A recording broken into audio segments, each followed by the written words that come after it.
Chapter 138. Listening to her classmates making fun of Ning Ke, Situelan stood up unhappily and pulled Jean Wuxia out of the study room. She looked at her seriously and wanted to remind her, but thinking that her companion was gentle and had nothing to do with this matter, she sighed and asked, "Are you going to watch the fun this afternoon?" Jean Wuxia smiled and replied, "You mean Prince Longqing will enter Chang'an City?" "Yes, I have no interest in this kind of man, but I am a little curious after all," Situelan said with a smile. "Then I will go with you. Go to the building of pines and cranes and ask for a room. We should be able to see the long street." Situelan looked at her jokingly and said, "Why do you have time today? You don't need to accompany that great scholar. If you really want to see Prince Longqing and don't want to leave Xie Qingyun alone, you might as well take him with you. Prince Longqing will enter the city, of course he won't go." Jean Wuxia said with a smile, "Young men always have their own pride, not to mention him." Thinking of Ning Ke's experience these days, Situelan said with some disdain, "So what? Should Xie Qingyun be born more proud?" Associate Professor Chao Jifeng went out of the city to welcome the revival of his country. Many students of the academy were discussing whether they should go to Chang'an City to watch the fun. Ning Ke, who was walking in the rain-shielding corridor, was full of cultivation and didn't even hear his classmates talking about the calligraphy, let alone think of joining the fun. But thinking that Prince Longqing had caused such a sensation in Chang'an City before he arrived, he could not help but feel a little envious and admiring. But there was not too much shock in this kind of envy and admiration. A bigwig of the judicial department of the West Hill Divine Palace. A genius who was about to step into the knowing destiny state. This kind of brilliance might be really shocking to others. However, he had been hanging out with Chen Pipi every day, a guy who had reached the knowing destiny state at the age of 16. He really could not see what was so great about this so-called peerless cultivation genius, who was praised by the world. He just had 2 eyes, a nose and a mouth. It was just that he would make a bigger splash when he jumped into the water because he was too fat and stupid. When he first entered Chang'an in the 13th year of the Tianqi era, he met people like Chao Xiaoshu and Chen Pipi. The world before Ning Ke's eyes suddenly widened. His vision was different, so his bearing was naturally different. It was difficult for people like Prince Longqing, who was famous all over the world and shocked the students of the academy, to arouse too much emotion in him. Entering the old library, he saluted the female professor respectfully and read the book of Haran's sword quietly, letting the spring sun gradually tilt and sink outside the west window. When the female professor left at night, the bookshelf gently slid again.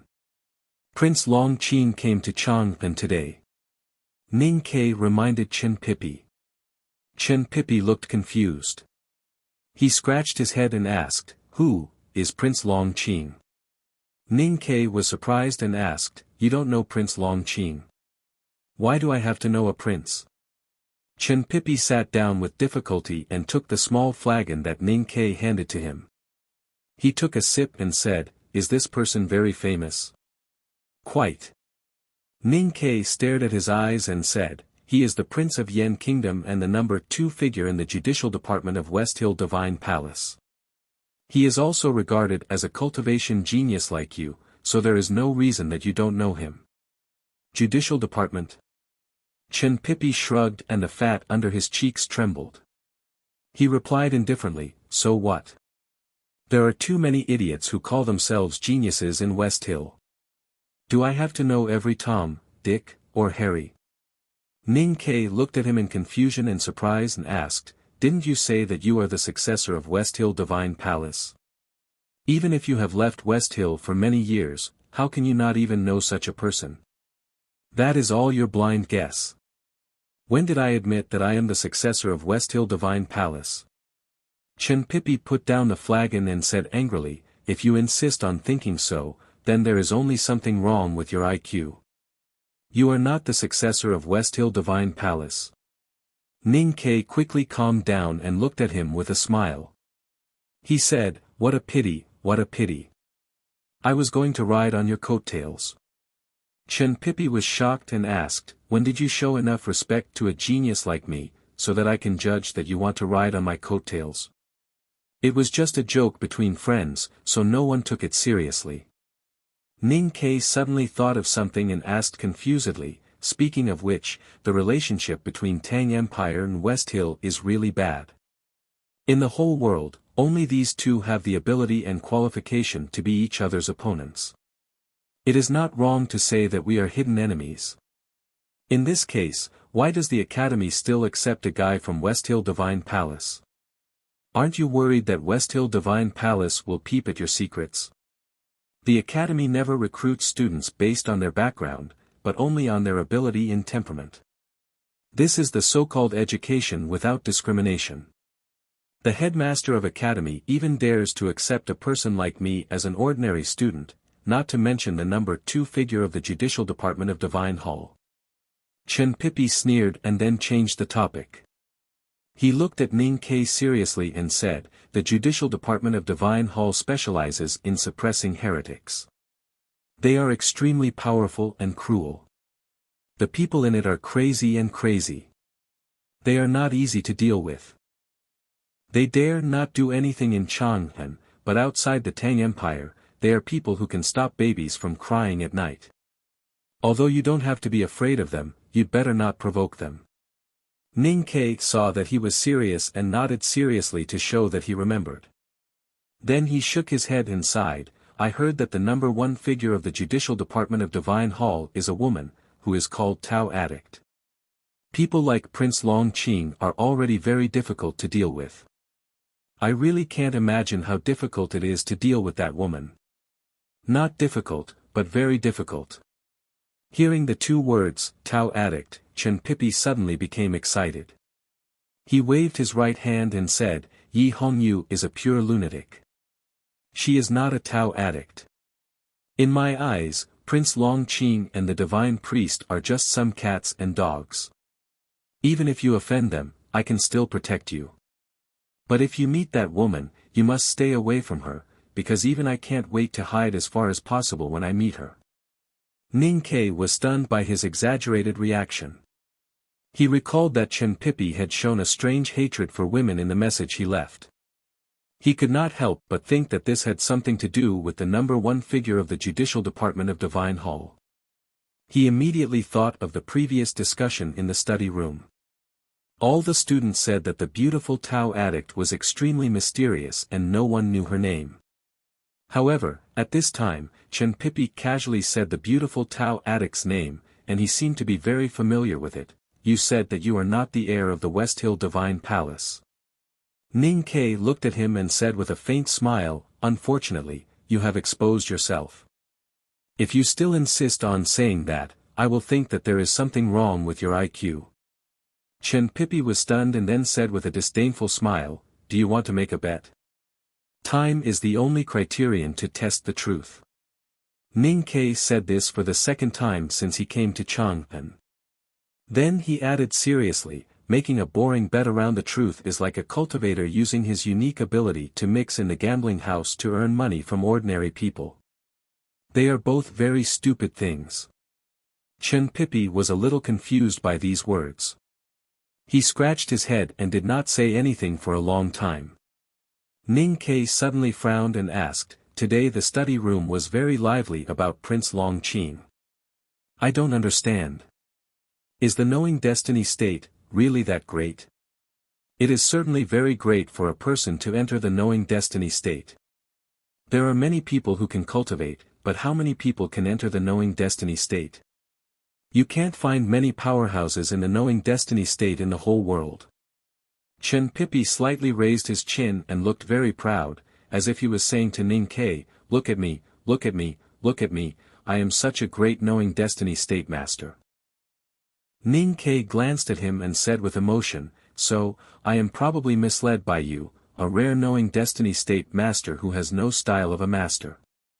Chen Pippi was furious. He gritted his teeth and scolded, "What do you mean? You mean I don't have the style of a master?" Ning Ke laughed and said, "Not only do you not have the style of a master, but the most important thing is your temperament. Do you understand temperament? It has nothing to do with your fat figure or your boring talk. It is purely a feeling. Chen Pipi said angrily, state is state. What does it have to do with temperament and temperament? If I can enter the knowing destiny state, then I am in the knowing destiny state. Then I can completely ignore the existence of the upper grade of see-through state. There is no proof. Ning Ke said awkwardly, you said you are a powerhouse in the knowing destiny state. What proof do you have? Looking at the evil smile on Chen Pipi's face, Ning Ke was shocked and quickly said, don't think about beating me to prove that you are strong.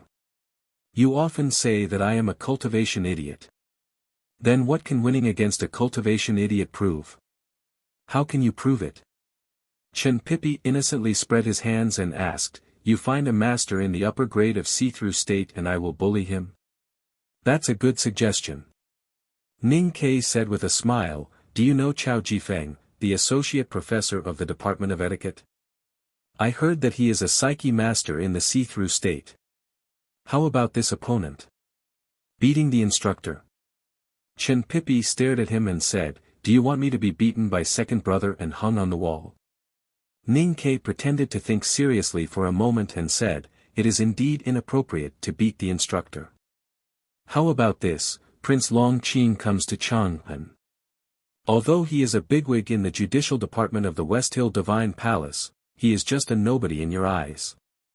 Coincidentally, he is only one step away from the destiny state, so he is suitable to be used as proof. This proof seems to be really good. Chen Pipi frowned and was thinking about how to sneak out of the back mountain without second brother's knowledge and fight with the prince in Chang'an.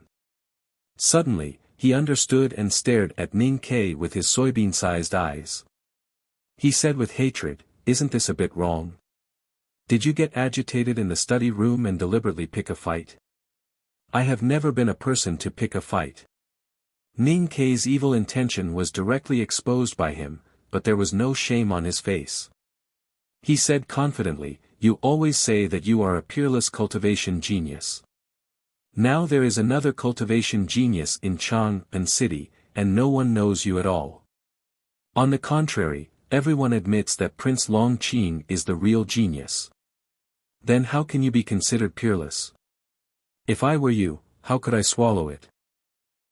I don't want you to embarrass him in front of everyone, but at least you should tell the God's favored son that the real genius can only be qualified to call himself at your state. Come on. Chen Pipi glared at him and said, only now do I believe that the stories you told me before were true. If you hadn't grown up in such a dangerous and filthy environment, how could you have been raised into such a person? You're so young, but your heart is so sinister. Hearing this, Ning Ke laughed and stopped picking a fight. He was really curious about Chen Pipi's state and means. He lowered his voice and suggested, how about you show it? Chen Pipi looked at him as if he was looking at a ghost and said incredulously, show the ability of the knowing destiny state. Ning Ke, we are cultivators who are respected by the world, not monkeys who perform in the streets and alleys. Of course you're not a monkey, and I'm not a performer who whips monkeys. There's no audience in this old library.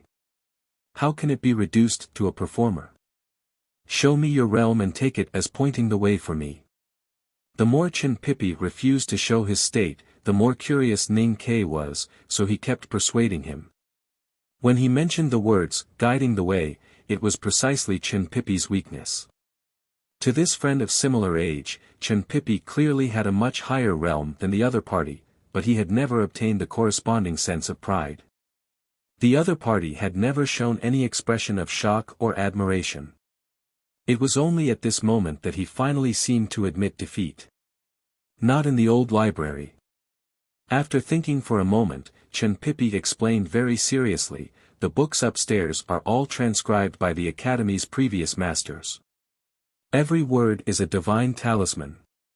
If I show my knowing destiny state skills in the library, once I cause the divine talisman to backfire, not to mention me, even second brother can't withstand it. Among the 5 states of cultivation, the knowing destiny state was the most mysterious and highest state. Ning Ke knew this from Liu Qingchen on the journey back from the frontier fortress. He was just a beginner in cultivation, and there was a huge gap between him and the knowing destiny state. Just like ants would never envy eagles flying high, he had no interest in the knowing destiny state. Therefore, although he knew there was a young genius in the knowing destiny state beside him, he had never thought of experiencing the magic and mystery of the knowing destiny state.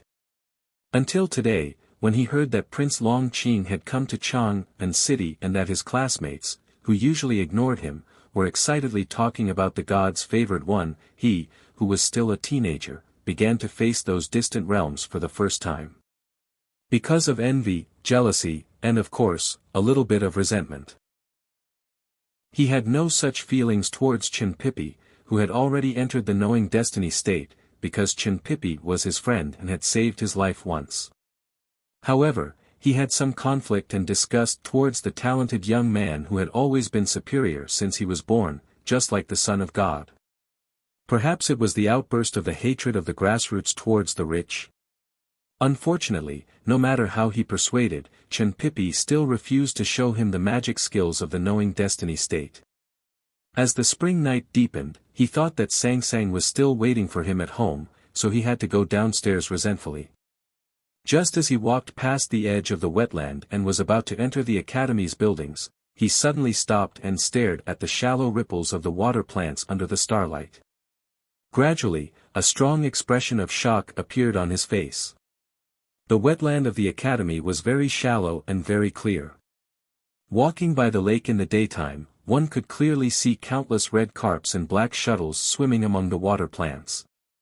The fish and the grass were very beautiful.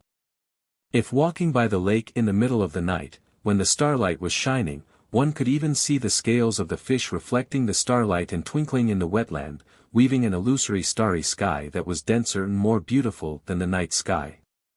Ning Ke went to the old library every day and often left only when the sun was swallowed up by the mountain behind the academy. Therefore, he was very familiar with the wetland and the beautiful pictures of the fish in the pond during the day and night. However, tonight, he suddenly found that the familiar wetland was a little different from usual. The starlight reflected by the weeds in the wetland seemed to be a little dimmer than usual. Ning Ke fixed his eyes on it and saw that the koi carps and black shuttles, which were supposed to be swimming happily among the weeds, were suspended in the water for some reason. They were completely motionless and had turned into fish carved from jade of various colors. Since the fish were motionless, the starlight naturally did not shine anymore. Therefore, the wetland was much more peaceful and dim than usual. What kind of power could make the fish stay motionless among the water plants like stars hanging in the night sky? This kind of stillness was not death or simple solidification. Through the water waves and grass, one could still feel the aura of life, as if these fish had just left a virtual projection in the water, while their bodies had swum to another world that was connected to the real world during this period of time. Was this almost miraculous scene a sign of the state of knowing destiny? After a long time, Ning Ke slowly came to his senses. He turned his stiff neck with difficulty and looked at the old library behind him, watching the familiar figure disappearing by the window. With a light snap, a black fish with only a bright red tail happily swam out of the water plants, jumped out of the water, took a bite of the starlight, and then fell back into the pond, completely unaware of what had happened before. When returning to Lin 47th Street, Ning Ke still remained silent. The magical scene he had seen in the academy had gone beyond his imagination. Therefore, his mood was extremely complicated at this time. He was shocked and a little confused, but this confusion turned into a faint depression and a strong desire. His mind was preoccupied with those things, so he didn't notice that Lin 47th Street was rather lively today. Wu Lauer, who ran an antique shop next door, was describing some scene to his neighbors under the big pagoda tree. Wu Lauer's fierce wife, for some reason, had changed her temperament today. She didn't stop her husband from gesticulating, but just covered her mouth and giggled at the side, the thick makeup on her face rustling and falling. Tut tut, it seems that the state of knowing destiny is really amazing. He didn't know how he did it. Why were the fishes so obediently not moving? It looked like a magic trick from a year ago. Those fish lined up like soldiers and moved forward. But the old library is so far away from the wetland, there is no way to perform magic, right? Liu Qingchen once told me that the cultivators of knowing destiny state could essentially grasp the operating rules of the qi of heaven and earth, and understand the origin of the world. But, isn't the origin of the world particles? It froze those fish, but they were still alive and kicking after they recovered. It looks like a fresh-keeping refrigerator. After entering the shop, he closed the door, sat on the round chair, and kept muttering to himself with his hands resting on his cheeks. After a long while, he suddenly felt that something was wrong. After thinking for a long time, he realized that he did not hear Sang Sang's voice when he got home today, nor did he drink hot tea immediately. Moreover, if he had said so much in the past, the girl would have started to mutter that the young master had started to talk nonsense again, but she did not do so today. Ning Ke looked up in surprise, and found that Sang Sang was sitting at the desk, staring at a point in the sky and giggling. Her hair was a little disheveled, and she looked like the legendary silly girl. Are you bewitched? Hearing this, Sang Sang suddenly woke up and stood up in a panic. She looked at him and said, "Young master, when did you come back?" Ning Ke said angrily, "Young master, I have been back for an hour. It doesn't matter if I am ignored by those ignorant kids in the academy, but do I have to enjoy this kind of treatment at home?" Sang Sang's dark face showed shame, and she hurried to pour tea for him.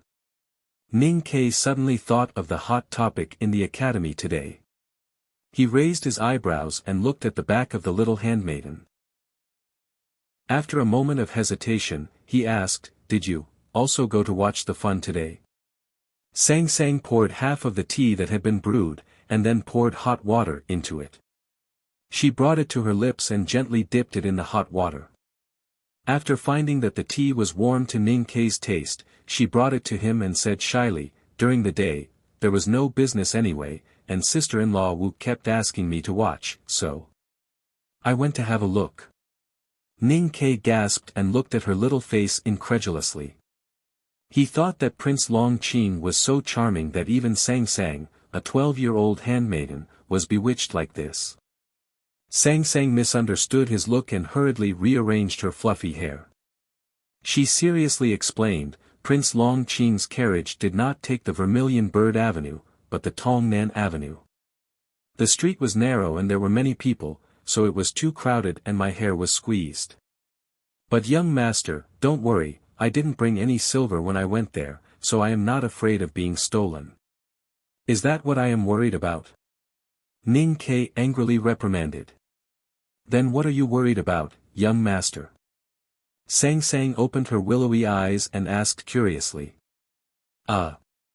Ning Ke touched his head and wondered what he was worried about and angry about. After thinking for a while, he still could not figure it out, so he did not bother to think about it anymore. He looked up and down at the little girl and teased, "I didn't expect that there would be a day when my Sang Sang would be smitten. But let me tell you some bad news, that prince has a fiancée." Sang Sang stared at him and said, "Young master, didn't you say that I can't get married until I'm 16? I'm only 13 and a half now, how could I think about getting married? If you ask me, you won't even mature at 16. Ning Ke raised his hand and poked her smooth little forehead. He said, "Look at your idiotic look just now. You're only 13 and a half years old and you're already thinking about love. Don't you feel ashamed? I just followed Aunt Wu to watch the fun." Sang Sang slightly lowered her head and explained in a low voice with some lack of confidence. "Prince Long Qing is really good-looking. I can't think of a suitable chapter name, so it is untitled, to be continued. If you like this work, please come to Chidian.com to vote for it. Your support is my biggest motivation." Chapter 139. Ning Ke remembered that little Sang Sang had also stared at the Xia family head in a daze when the results of the academy's entrance exam were released last year. Only then did he realize that this girl was just like him, a mortal who valued appearance above all else. But why had she never stared at him in a daze? That was naturally because his appearance was too ordinary. Thinking of this, he looked at her and said gloomily, "Men who are too good-looking are usually not smart, such as that Prince Long Qing." Sang Sang rested her little black face on her slender arms and said absent-mindedly, "Young master, I just want to see how his face is made and why it is so good-looking. I don't know which cosmetics brand he uses, Chenjinji Cosmetics Store or Yuziyuan Cosmetics Store. Alas, it would be great if I could have a chance to see him up close, and it would be even better if I could touch his eyebrows." Ning Ke looked at her absent-minded look and suddenly realized that his little handmaiden seemed to have no hobbies or pleasures over these years, except for running the household chores. He felt a burst of pity in his heart. After a moment of silence, he said with a smile, "Prince Long Qing will enter the second floor of the academy. If you want to see him up close, I can take you there and you can cheer for me on the way." "Great! Great!" Sang Sang clapped her little hands and sat up straight. Then she looked at Ning Ke's face and very seriously corrected him, "But I will definitely go there to cheer for you that day, young master, and just to see him on the way." "That's more like it, good girl." Ning Ke smiled and rubbed her head. Then he walked to the back of the house with his hands clasped behind his back, thinking that no matter for his own life or for the little handmaiden's dream, he had to climb to the second floor. Another spring came. Willow catkins flew all over the sky, drifting over the market wells, the quiet and secluded residences in Southern City, the lively Vermilion Bird Avenue, and the high Vermilion Palace walls. They naughtily twitched on the tips of the beast noses on the eaves, and then gently fell to the ground, sticking the wet ground of the laundry office into a thin piece of felt. "I was wrong, I was really wrong. If I had been a little more courageous when His Majesty asked me last year and agreed directly, I wouldn't be so hesitant now. I'm looking at a mountain of treasures, but I don't dare to reach out to touch it." The rich Hebei accent reverberated in the sky full of willow catkins. The slightly plump deputy commander of the Tang Imperial Guards, Su Chongshan, stood under the railing of the side hall with his hands tucked in his sleeves. He looked at the officials who walked out of the imperial study with joy and pride on their faces. He looked at the copies in their hands as if they were treasures. The disdain and contempt in his eyes gradually turned into bitterness and regret, as if he missed his first love in his hometown. "Tell me, why does an uncouth fellow have to learn from those ministers and play tricks?" Now, he had screwed up, hadn't he? He hurt his instep so much. Now the more His Majesty likes it, the more trouble it will cause, and the more I dare not to admit that I lied to His Majesty at that time. This is really a big mistake. The little eunuch Lu Ji raised his head and glanced at the commander's expression. He lowered his voice and suggested, "Sir, we have been watching for several months. No matter how well Ning Ke hid it, the imperial court will dig it out one day. At that time, not only will we be punished for lying to the emperor, but our bodyguard office will also not get any benefits. Why don't we just take a gamble?" "What gamble?" Su Chongshan snorted coldly and said, "His Majesty likes it, Her Majesty likes it, and I don't know whether those ministers really like it or not. But anyway, His Majesty has been disappointed for so long. When he finally finds out that we have been hiding it from him for so long, all his disappointment and liking will turn into anger towards you and me. At that time, Ning Ke won't have any trouble, but you or me will bear the responsibility." When it came to serious business, the deputy commander's Hebei accent became much lighter. He did not say, "Heir," but "I." Lu Ji did not dare to answer. He rolled his eyes and thought, if there really comes a day, I, a little eunuch, will be the one to take the blame. This matter. I have to find a way to break out of this situation. Lu Ji. Who do you think His Majesty trusts the most in the palace besides Her Majesty? Su Chongshan suddenly said. Lu Ji was shocked and understood that the deputy commander had seen through his thoughts. He bowed with a sad face and thought for a long time before he tentatively said, "The Master of Nation."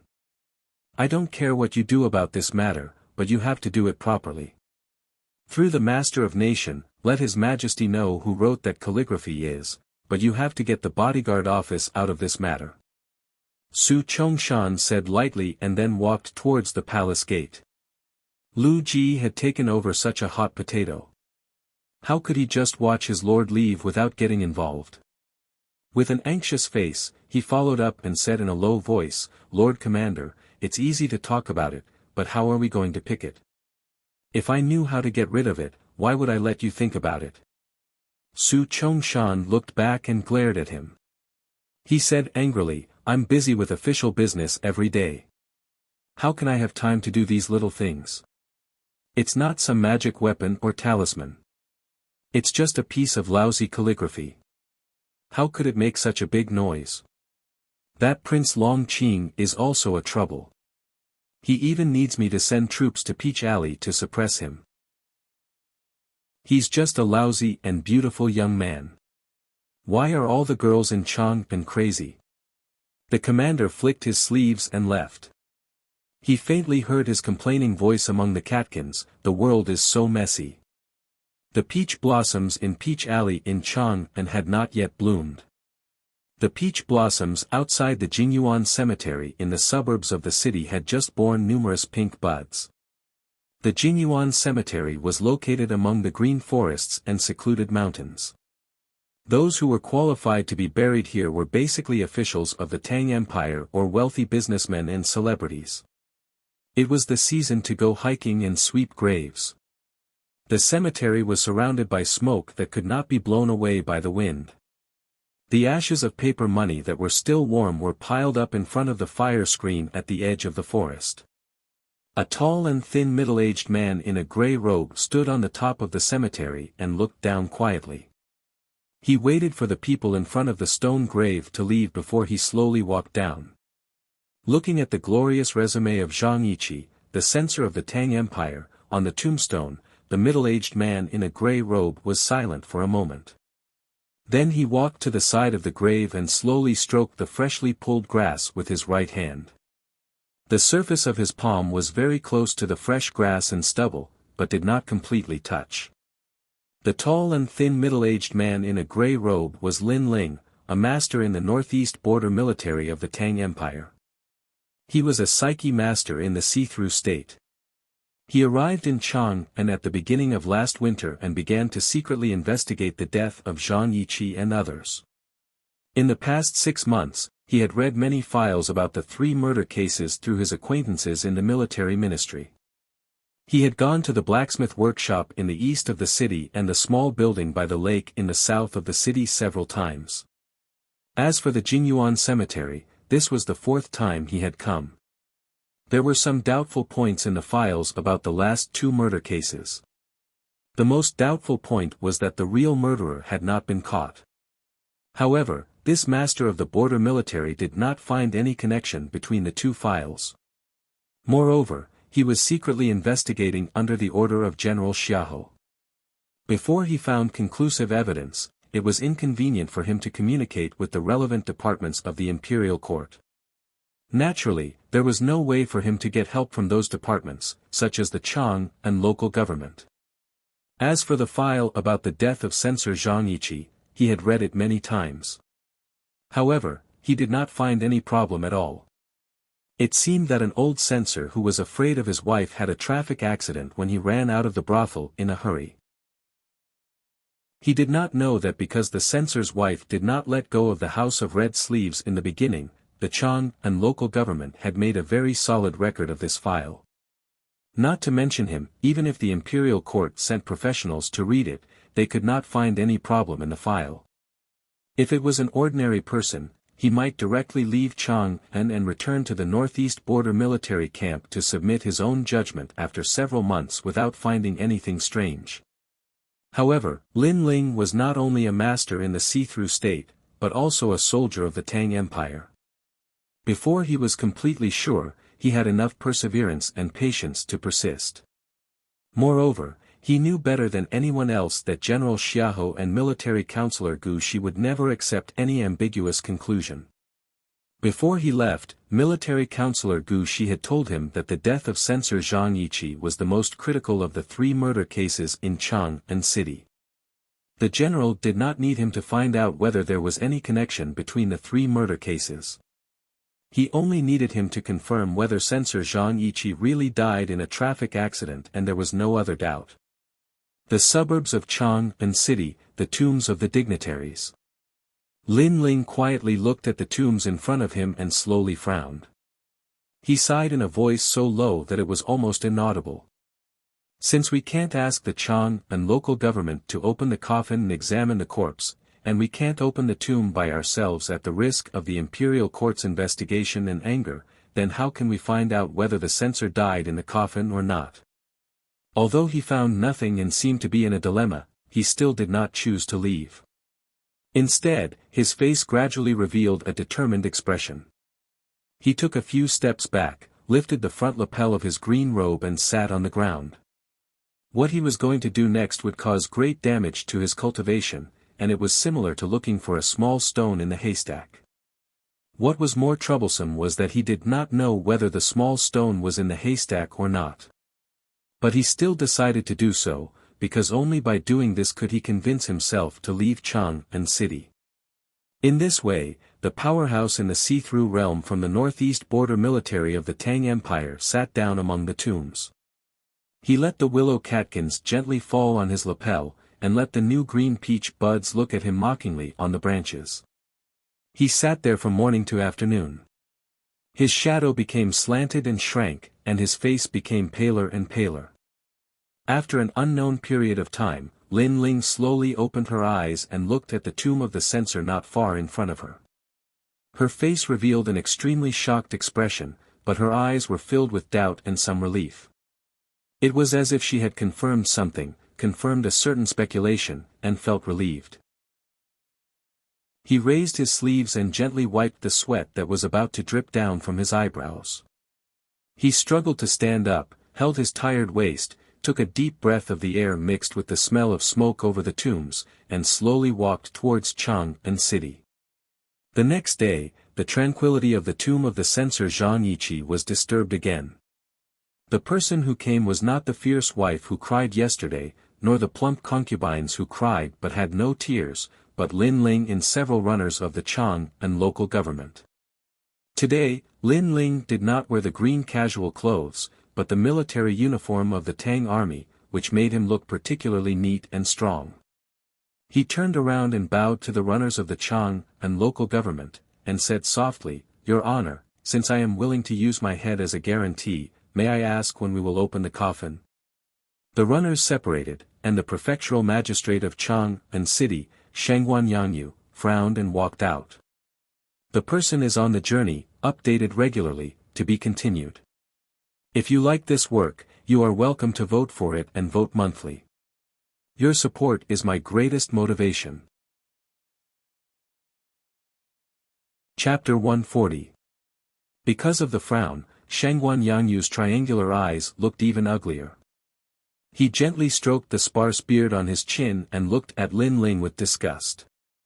Although you have taken the document to return to the capital from the military ministry, and the Imperial Center administration has also proved your identity, so I will not punish you for leaving the military camp without permission, but you should know that this case has been closed for many days.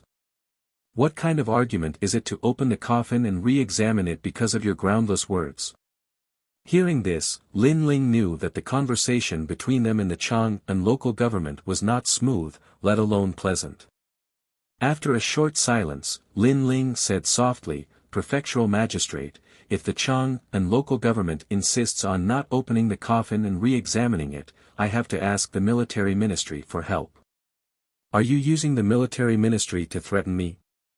Shangguan Yangyu had never been a man of iron bones.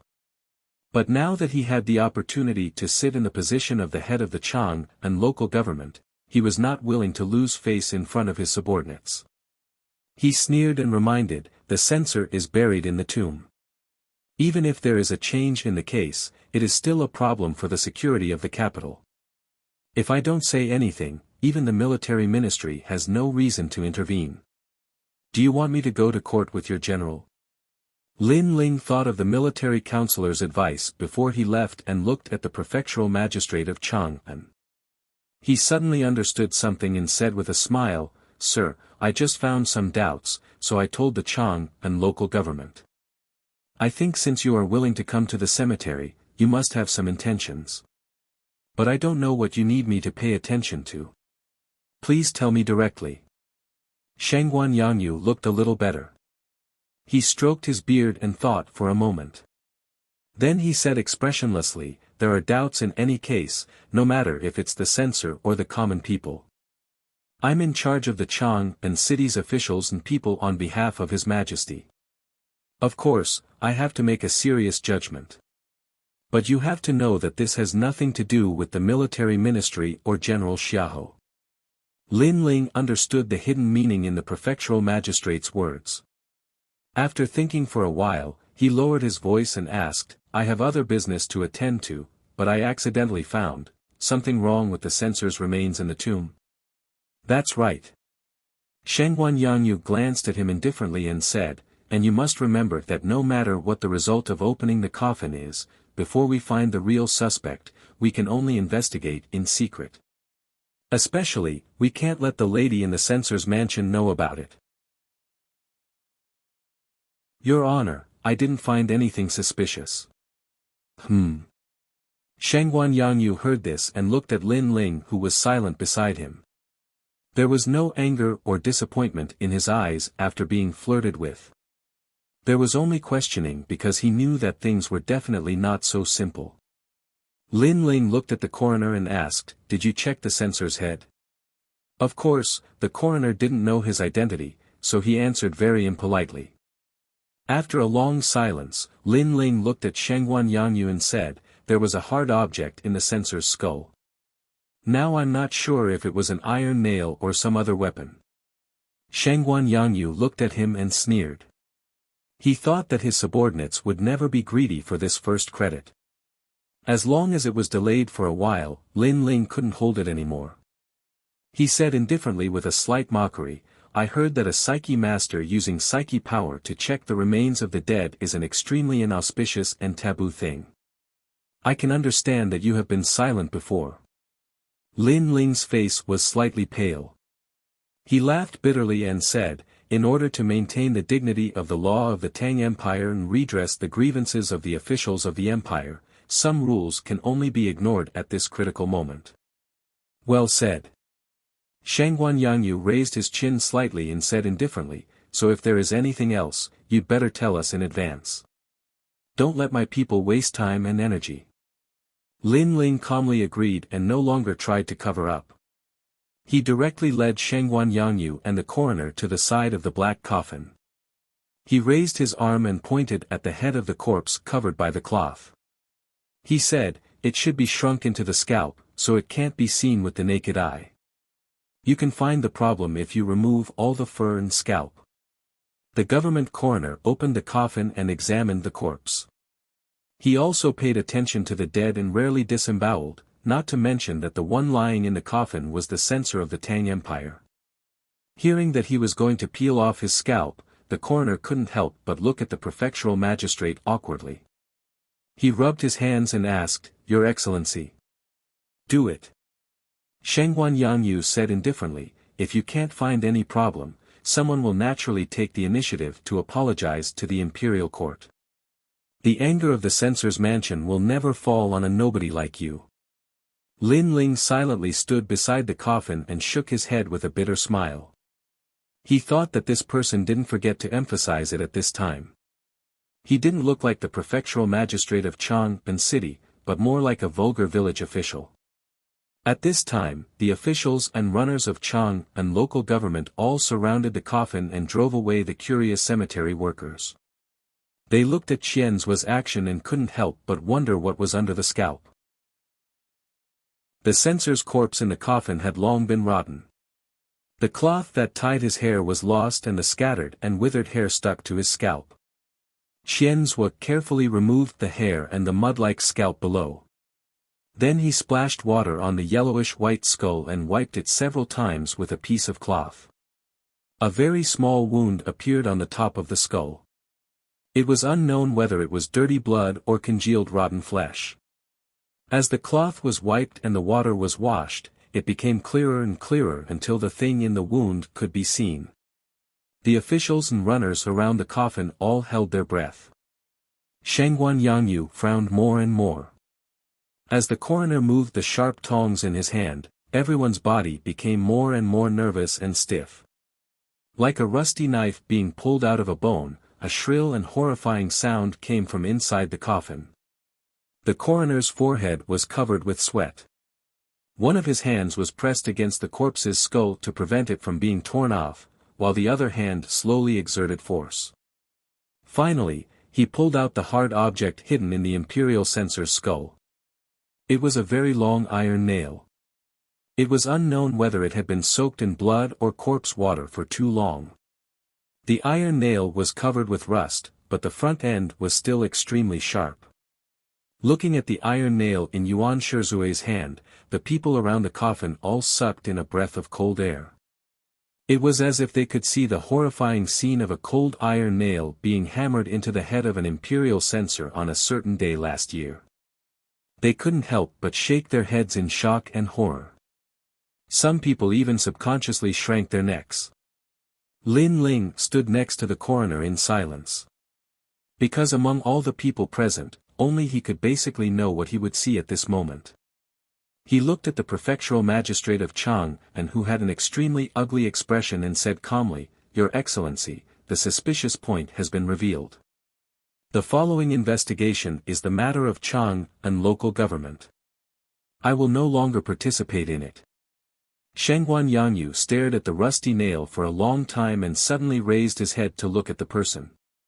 He said coldly, "Of course, I don't need you to participate in the investigation. But I have to remind you that I will report what should be reported to the Ministry of Penalty and what should be reported to His Majesty. But if I hear some words outside before I find out the real murderer, don't blame me for involving the general." Lin Ling cupped her hands in acknowledgement and then left the cemetery. Ning Ke didn't know that the censor Zhang Yiqi's tomb had been reopened and the Chang and local government re-examined the body. The iron nail he had driven into Zhang Yiqi's skull had been found. So he didn't know that he had just embarked on the road of revenge for less than a year, and a thick haze had already covered his future. He felt that his future was extremely bright, because the second floor of the academy would be opened in 2 days, and it was also the time when he was determined to fight. On this day, in order to cheer for Xie Qingyun and the other 6 students of the course of magic skills to enter the second floor, the students of the academy went to a banquet in a noble restaurant. Among them was him, who was forcibly dragged there by Situelan. Salem's Armed Storm is open again in the Chidian game channel. There's a heroic spirit system in it after level 32. Something Fishy is one of the heroic spirit guardians. Those who are interested can go and play it. P.S. Something fishy in reality, that is, I arrived in Xiamen yesterday to deal with some private affairs and then fell ill. I was very uncomfortable, so I didn't pretend to be pitiful and sad. I just struggled to write it because I was worried that it would be too lousy. If it was really lousy, I would go back and revise it. But now I can't change it because I'm already so uncomfortable that I don't even know whether what I wrote is lousy or not. To be continued. If you like this work, please come to Chidian.com to vote for me. Your support is my greatest motivation. Chapter 141. The second floor of the academy would be opened before the headmaster who traveled abroad returned. It was unknown where the news came from, but according to the instructor's replies, it could be basically confirmed that it was true, and the date was the day after tomorrow.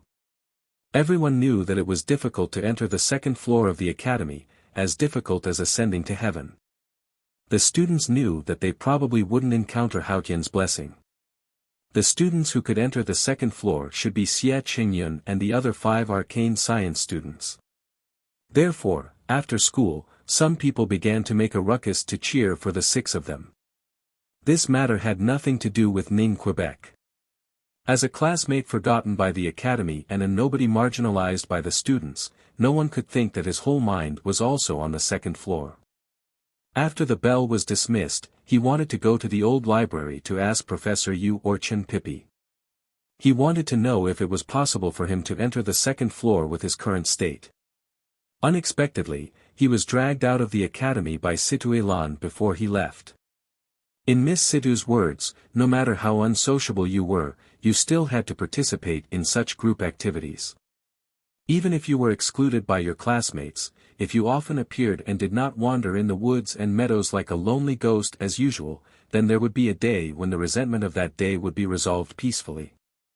Ning Ke did not think that he needed to strive to squeeze into the circle of the academy's classmates and exchange this attitude for some kind of gentle environment around him. However, Situ Lan was usually very kind to him, so it was a little embarrassing. After thinking for a moment, he also left the academy and entered Chang'an City with the students. The gathering place chosen by the students of the academy was in the south of the city, which was a restaurant converted from a noble mansion by the lake. There was a plaque hanging on the restaurant, on which was the name written by the libationer himself, Victory House. Victory House was the first noble restaurant in Chang'an City, covering a large area with extremely exquisite and luxurious decorations. The guests were either ministers of the imperial court or rich people from the four cities.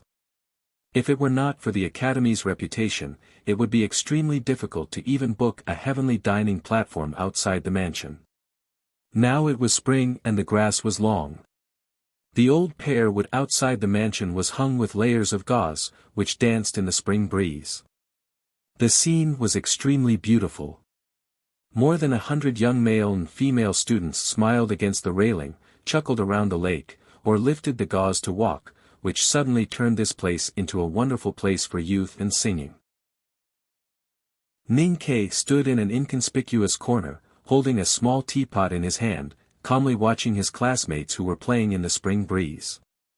Thinking that he probably would not see any enthusiastic faces at the banquet later, he still sat in the corner in a daze. He estimated that he would leave in advance in the middle of the banquet, so he called the manservant of the Victory House and gave him some money, asking him to hire someone to send a message to Lin 47th Street and let Sang Sang bring the carriage to wait outside the door.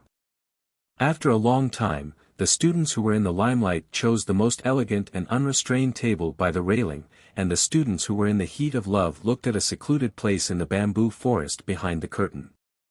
Only then did the large balcony by the lake gradually quiet down. Situ Lan deserved to be the little leader of the female army in Chang'an.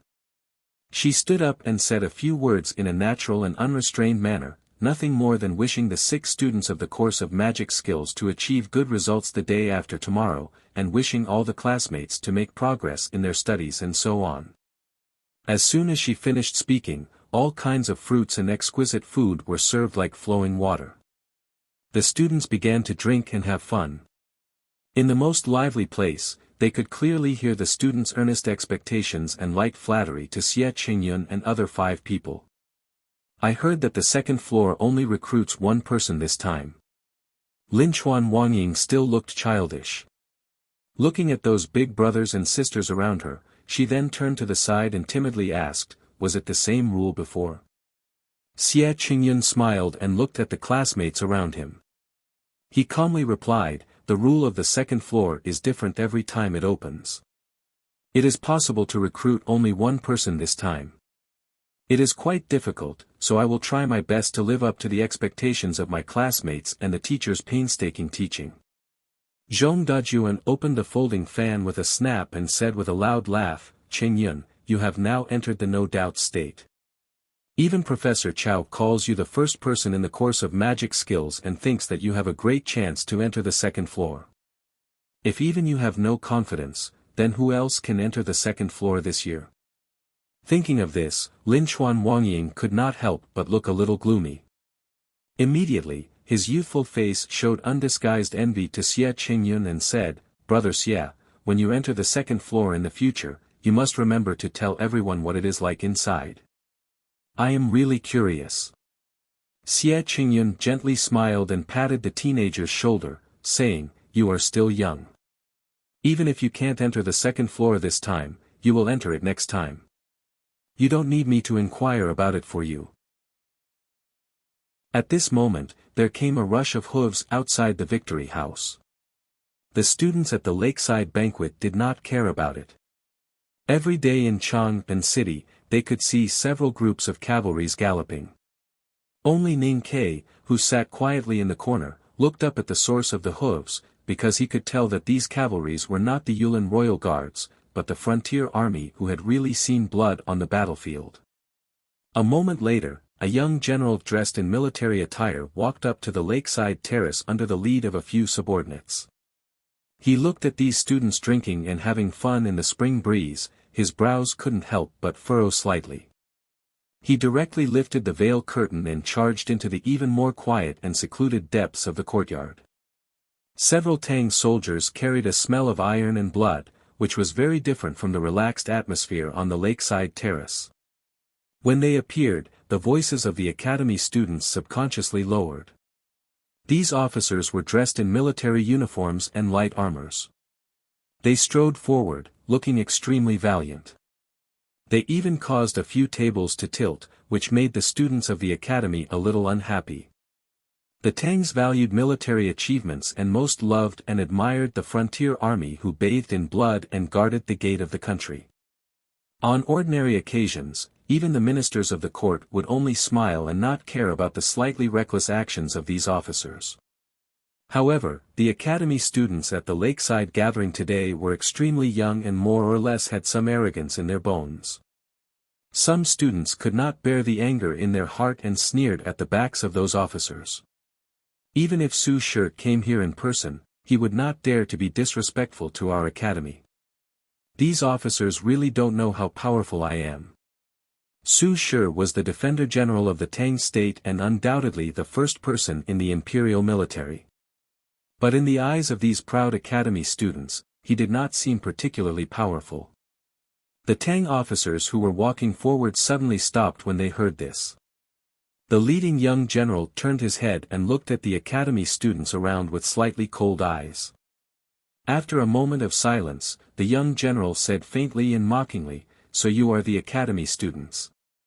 You don't go hunting in the mountains in spring but go sightseeing in the city. You are really getting worse with each generation." The students of the academy on the terrace could not stand it anymore. They all stood up and wanted to talk to the young general. Unexpectedly, the young general did not back down and continued to say with a frosty face, "When I was studying in the academy, proud people always had to have the ability to be proud. Now you little guys have only learned a little and you are already talking big." Hearing this, the students realized that this young general was actually the senior brother of the academy. They could not help but feel a little awkward and did not know what to say. The young general refused to let them go and reprimanded them coldly. Even if General Su Shi came here in person, he would not dare to be disrespectful to our academy. These words are indeed not wrong, but all of you must remember one thing. What great General Su respects is the dean, he respects the instructors, and not you bunch of trash. From now on, keep your mouths shut when you are outside.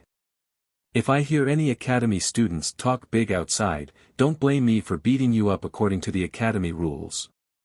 The first lesson of the academy was about etiquette. Etiquette was the rule. The rule of the academy was that whoever had the bigger fist and seniority was the one in the right. This was the teaching that the students had long remembered. At this time, when they heard that the senior of the academy was going to use the academy rules, naturally, no one dared to speak carelessly. Situilan lifted the veil and looked at the situation here. She could not help but laugh out loud. She looked at the young general and said, "Second brother Hua, you are the senior captain of the Gushan Commandery. Why do you have to be angry at your junior brothers and sisters?" Hearing this, the students looked at the young general with even more different eyes. The senior captain of the Gushan Commandery, Hua Shanhua, was a star figure in the young generation of the Tang military. No wonder he was so powerful before. Hua Shanhua looked at Situilan who came out from behind the veil and sighed helplessly. He shook his head and said, I forgot that you are now also studying in the academy. I have something urgent to do today. I will go to pay my respects to the general tomorrow night. Situelon glanced at the most secluded backyard of the Victory House and guessed who he was going to see after hurrying back from the Gutian commandery.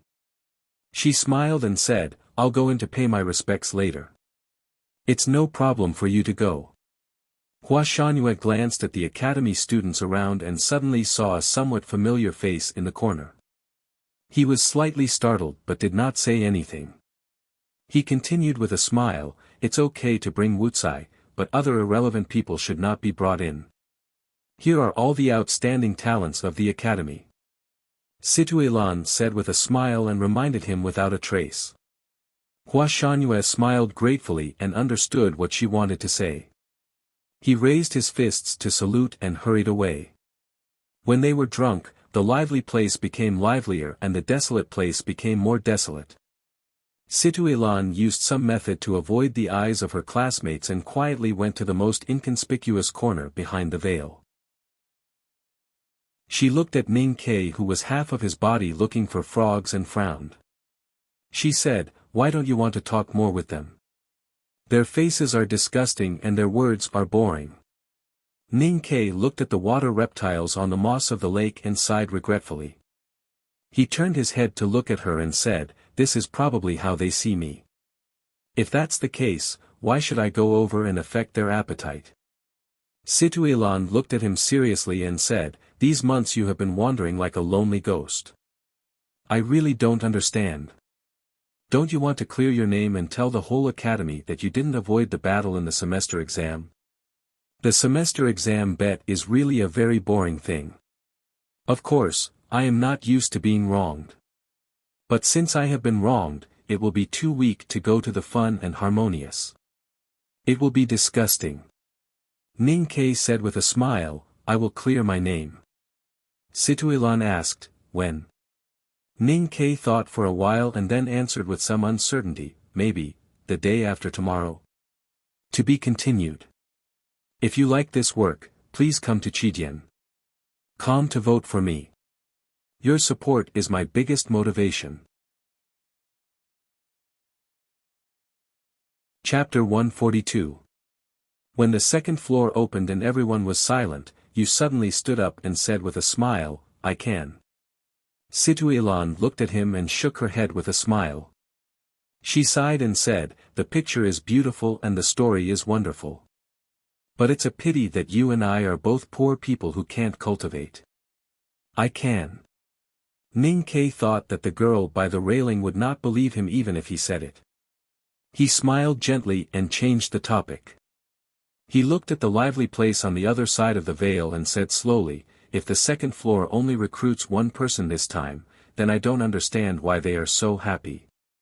Situelon said with a smile, because Mr. Xia is much more popular than you. Even if someone is jealous of him, they won't show it on their faces. Instead, they will cheer for him like Zhong Dajuan. Ning Ke was silent for a moment and suddenly said with a smile, have you all forgotten someone? Situelon was stunned and then immediately understood what he meant. She was shocked speechless. All the students of the academy, including her, had forgotten Prince Longqing from the Yan Kingdom. Maybe it was because in their minds, Prince Longqing was a bigwig in the judicial department of the West Hill Divine Palace and a peerless cultivation genius. So they subconsciously put him in a higher position and never thought of comparing him with themselves. Moreover, the god's favored son, who had aroused the desire of thousands of girls when he entered Chang'an City, had been living in Peach Alley these days. He even found an excuse not to attend the palace banquets. He was really low-key to the extreme. Everyone knows that Prince Longqing came to Chang'an City to replace the Crown Prince of Yen as a hostage. But no matter his identity as a prince or the inviolable dignity of the West Hill Divine Palace, he needs another justifiable reason. So the rumor that he wants to enter the second floor of the academy for further study, may not be just a rumor. Ning Ke looked at her and continued, if the second floor of the academy really only recruits one student this time, and if Prince Longqing really wants to enter the second floor, then in your opinion, who is qualified to be his opponent, Xie Qingyun or Linchuan Wangying? Mr. Xie is indeed talented, but how can he be compared with Prince Long Qing? And Wang Ying is still young. Situelan gradually digested the shock in her heart and suddenly thought of a possibility. She asked, is it possible that Prince Long Qing doesn't occupy the quota of entering the building? Ning Ke shook his head and said, if he occupies the quota, what will these happy guys do? He smiled and pretended to comfort her. But I think Xie Qingyun will not be discouraged even if he knows that he has to compete with Prince Long Qing for the only place. On the contrary, he may be inspired to fight more strongly. Situelan shook her head and said, Prince Long Qing is one step away from the knowing destiny state, while Mr. Xie has just entered the no-doubt state. The difference between their states is too great, and the fighting won't play a big role. Looking at those classmates who were drinking happily on the terrace, and thinking of the scene when the second floor opened the day after tomorrow, when Prince Long Qing would come and embarrass the academy students, she said gloomily, although Mr. Xie comes from the South Jin Kingdom and is not a citizen of Tang, he has studied in the academy for a year after all. We Tangs can accept it if he can enter the second floor. But if Prince Long Qing surpasses all the students and becomes the only one to enter the second floor, it's hard to imagine how angry and disappointed the elders in the imperial court will be with our students. Prince Long Qing came from the Yen Kingdom and was a hostage. However, he was a bigwig of the judicial department of the West Hill Divine Palace and an enemy of the Tang Empire. If such a person directly suppressed the young generation of the Tang Empire in Chang'an City with his powerful strength, it would be like a slap in the face of the Tang Empire. I don't understand why the Academy made such a rule this time. Situelan frowned and looked at the anxious fish swimming in the lake. She said, isn't it deliberately creating a scene for Prince Long Qing to look down on all the mountains? Ning Ke smiled and comforted her, it hasn't started yet, and we don't know how to enter the second floor of the academy. How can you predict in advance that the only person who can enter the second floor is Prince Long Qing? The West Hill Divine Palace is the enemy of the Tang Empire. Even from the standpoint of the enemy, I have to admit that Prince Long Qing is absolutely the best person in the young generation in the world and it's hard to find an opponent. Situelan said in a low mood, it's not shameful to admit the strength of the enemy. What really bothers me is that the Tang Empire has always been full of talents, but we can't find a person who can compete with him in our generation. Who said there isn't? Ning Ke said with a smile. Situelan looked at him with a smile and said, if you want to talk about yourself, it's really not convincing. All right. Ning Ke sighed and spread out his arms. He said, you don't have to worry about these things. It's just a matter of face. Even if Prince Long Qing's strong body can shock all the heroes and women, the Yen Kingdom will still pay tribute to us, and the West Hill Divine Palace will still not dare to provoke us. There won't be any essential change. It's not about face, it's about honor and dignity. You also came from the frontier army, but why don't you feel like a soldier at all? What should a soldier of the Tang Empire be like? Just like Hua Shanhua just now, with his eyes straight and his hand on the hilt of his sword, walking with the wind like a bully? I don't think so. A soldier doesn't defend the land and open up the frontier by style, but by something else. Something else? Discipline, courage, and trust. By the way, you should know Hua Shanhua, don't you? Situelan looked at him curiously. Ning Ke thought of the moment when he and the senior commander of the Gushan Commandery looked at each other. After a moment of silence, he replied with a smile, he is the leader of the young generation of the Tang Empire's military. I'm just an ordinary person, so I don't know him. I just met him once, but that was a year ago. Speaking of which, I remember that he didn't like me at that time. Situelan didn't know what happened on the grassland trip. She said with a smile, I found that not many people in Chang'an like you. Ning Ke shook his head and refuted, you obviously don't know me well enough. You can ask the neighbors on Lin 47th Street. Except for the wife of Wu Lao next door, who doesn't like me. I also took you to the House of Red Sleeves last time. Look at those girls, who doesn't like me? I don't want to bicker with you. Situilan looked at the quiet and secluded house in the depths of the Victory House and said, will you go in with us or alone? What for? Ning Ke followed her gaze and shook his head, saying, I don't want to eat with Her Highness, and she may not invite us in. You really guessed that Her Highness is having a banquet over there? Situilan replied with a smile, Her Highness may not ask us to go in normally. But since all the classmates of the academy are gathered here today, and the guests invited by Her Highness are certainly not ordinary people, then she will definitely ask us to go in later. Ning Ke thought for a moment and understood the hidden meaning in her words just like Hua Shangyue did before. He couldn't help but laugh sarcastically and thought silently in his heart, Li Yu, you still can't help developing your power among the young generation of the empire and enhance your influence. At the same time, you can take this opportunity to show your power to the distinguished guests. It's impossible for more than 100 people to go in. He said with a smile, later, they will definitely choose some guys with good grades and good moral character to go in to meet Her Highness. How can I have a chance? Situilan remembered that she met his little handmaiden Sang Sang in the princess mansion one day and said angrily, you and Her Highness used to be old friends, and now you are also familiar with each other. If I take you in, who dares to say anything? Being able to buy the former censor's mansion in Southern City to open a restaurant, the boss of the Victory House naturally had a deep background. But managing the business of people coming and going, he must be a person with money and power. Although the students of the academy could not earn much money by booking the lakeside terrace, he would definitely find a way to get close to those students in preparation for the future. However, today he did not go to deal with those students at all.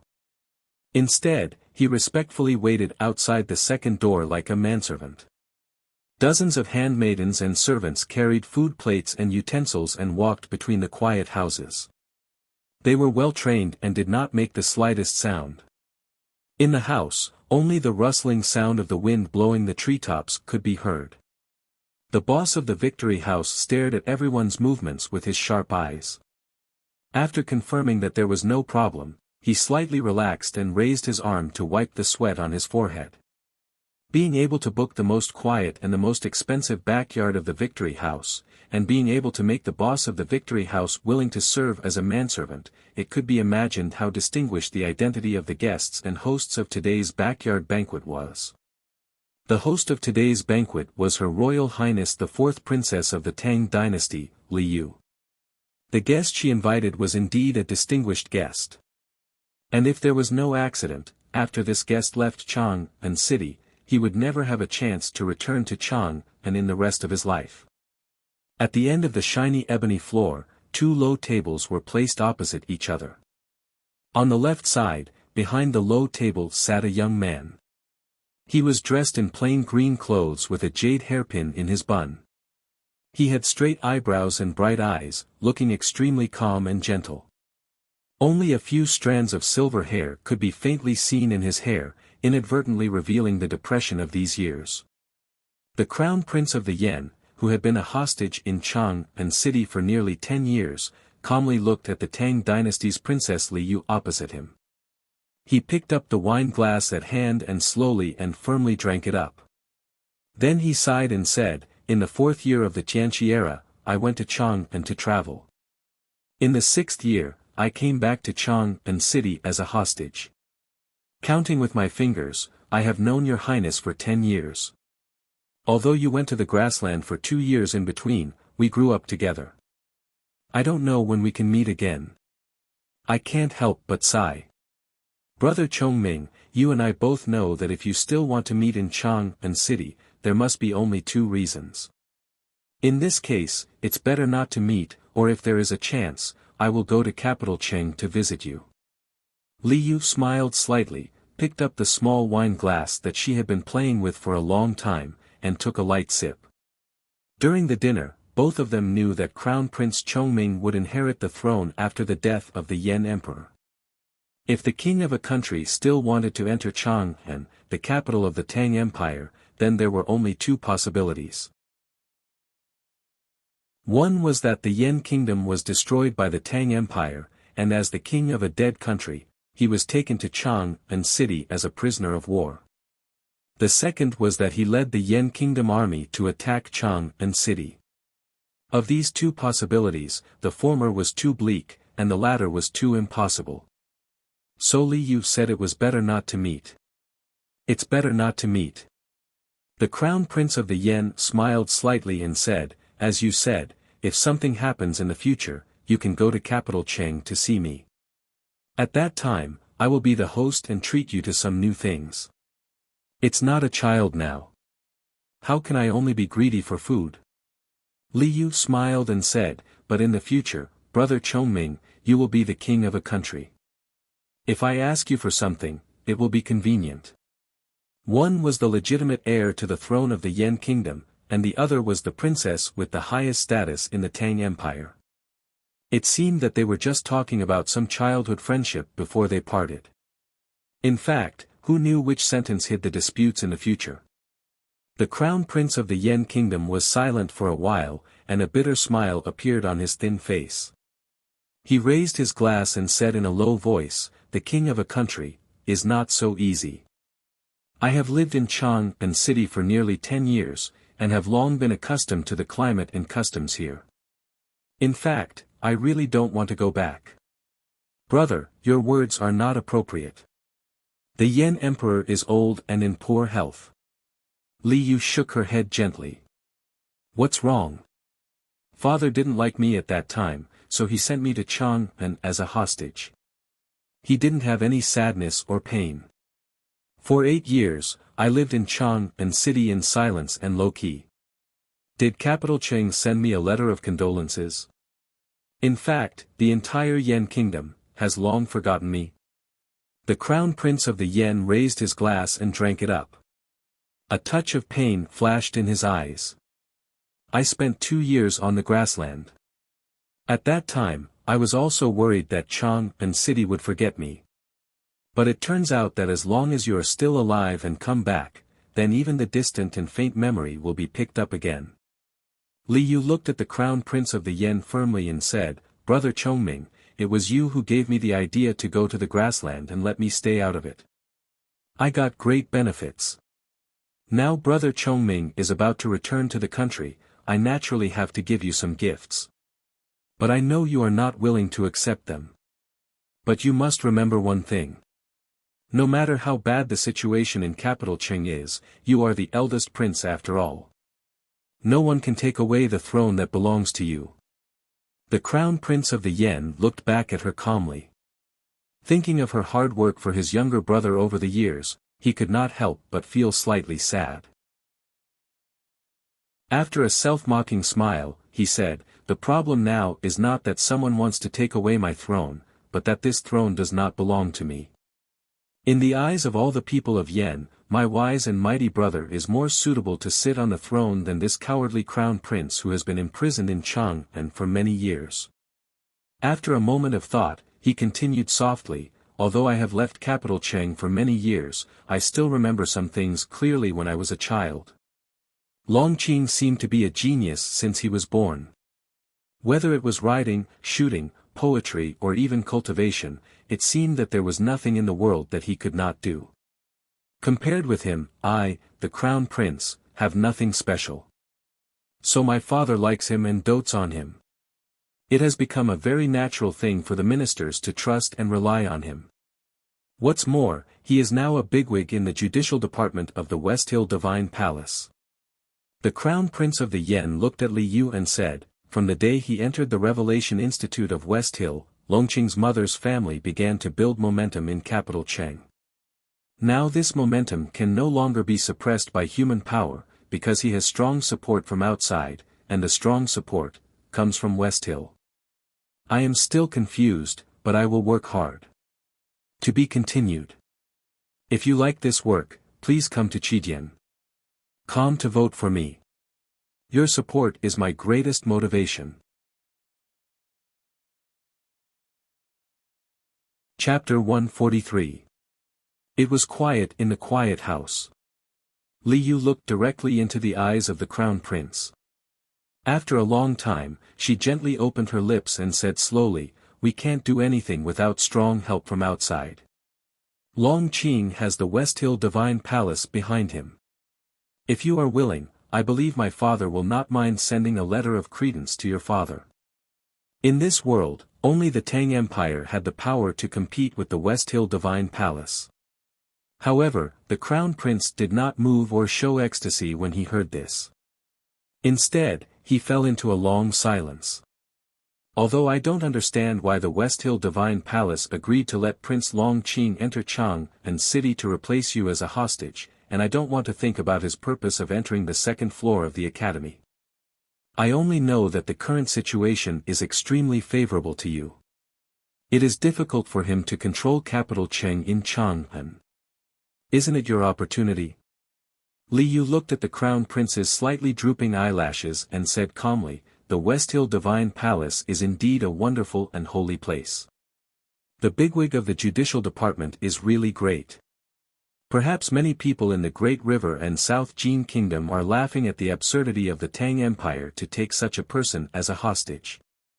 But these people don't know that there is only one place in the world that has enough power to take the number 2 figure of the judicial department as a hostage. That place is the academy." The crown prince finally broke the silence. He looked up at Li Yu's eyes with a dignified expression and said, "The problem is that as far as I know, even the Tang Emperor has limited influence on the academy. If the dean doesn't want to restrict Long Qing's personal freedom, and instead let Long Qing make further progress on the second floor, what should I do?" Li Yu frowned slightly and said softly, "After all, the academy is in Chang'an City. You don't have to worry too much.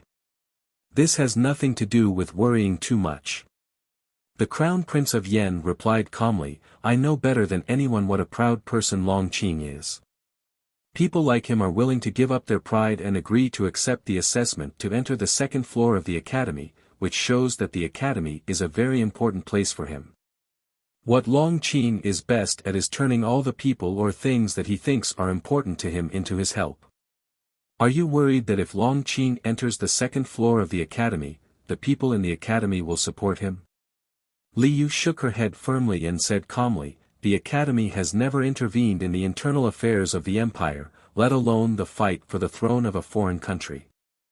Yen Zitai shook his head and said with a wry smile, "Anyway, I always feel that it's not a good thing to let him enter the second floor of the academy. If it was purely a bad thing for Long Qing and West Hill, they would not have agreed to father's request a few months ago." Li Yu was deep in thought. Suddenly, she frowned and muttered to herself, "If he can't enter the second floor, I heard that there is a great scholar from the South Jin Kingdom in the academy." The crown prince of the Yen murmured. The two looked at each other for a moment and shook their heads at the same time. The opening of the second floor of the academy this time clearly stated that only one person would be accepted. In fact, it was because of the handover behind the scenes. That position was originally prepared for Prince Long Qing. And with that person's ability, even if they could arrange some competitors, it would not be enough to shake him. At this moment, there was a rush of footsteps on the wooden corridor outside the quiet and deep house. The crown prince of the Yen looked at Li Yu with an inquiring look. Li Yu replied with a smile, "Hua Shangyue and several of his comrades." As soon as she finished speaking, Hua Shangyue, the senior military officer of Gushan Commandery in a dusty military uniform, and several officers beside him walked into the long hall. They first saluted Li Yu with a fist and palm salute, and then greeted the crown prince of the Yen. Maids and servants set up the wine table again. Hua Shangyue and several others sat down as ordered, and the house returned to tranquility. Li Yu calmly looked at the crown prince of the Yen and said, "I ordered senior military officer Hua to hurry back to Chang'an because I want to meet him before you leave, brother Chongming. I have been stationed in Hebei province all year round, and may be transferred from Gushan Commandery to Shanin Commandery after the new year. Hua Shangyue added. Shanin Commandery was located in the southeast of Min Mountain, adjacent to the Yan territory. The Tang Empire stationed in this commandery was not as terrible as the border army led by General Xiahou in the north, but it was the closest armed force in the Tang Empire to the capital of the Yan Kingdom, capital Cheng. In the early years, the crown prince of the Yan had seen Hua Shangyue and knew that he was a fanatical admirer of the fourth princess Li Yu, and was also the focus of the young generation of the Tang Empire's military.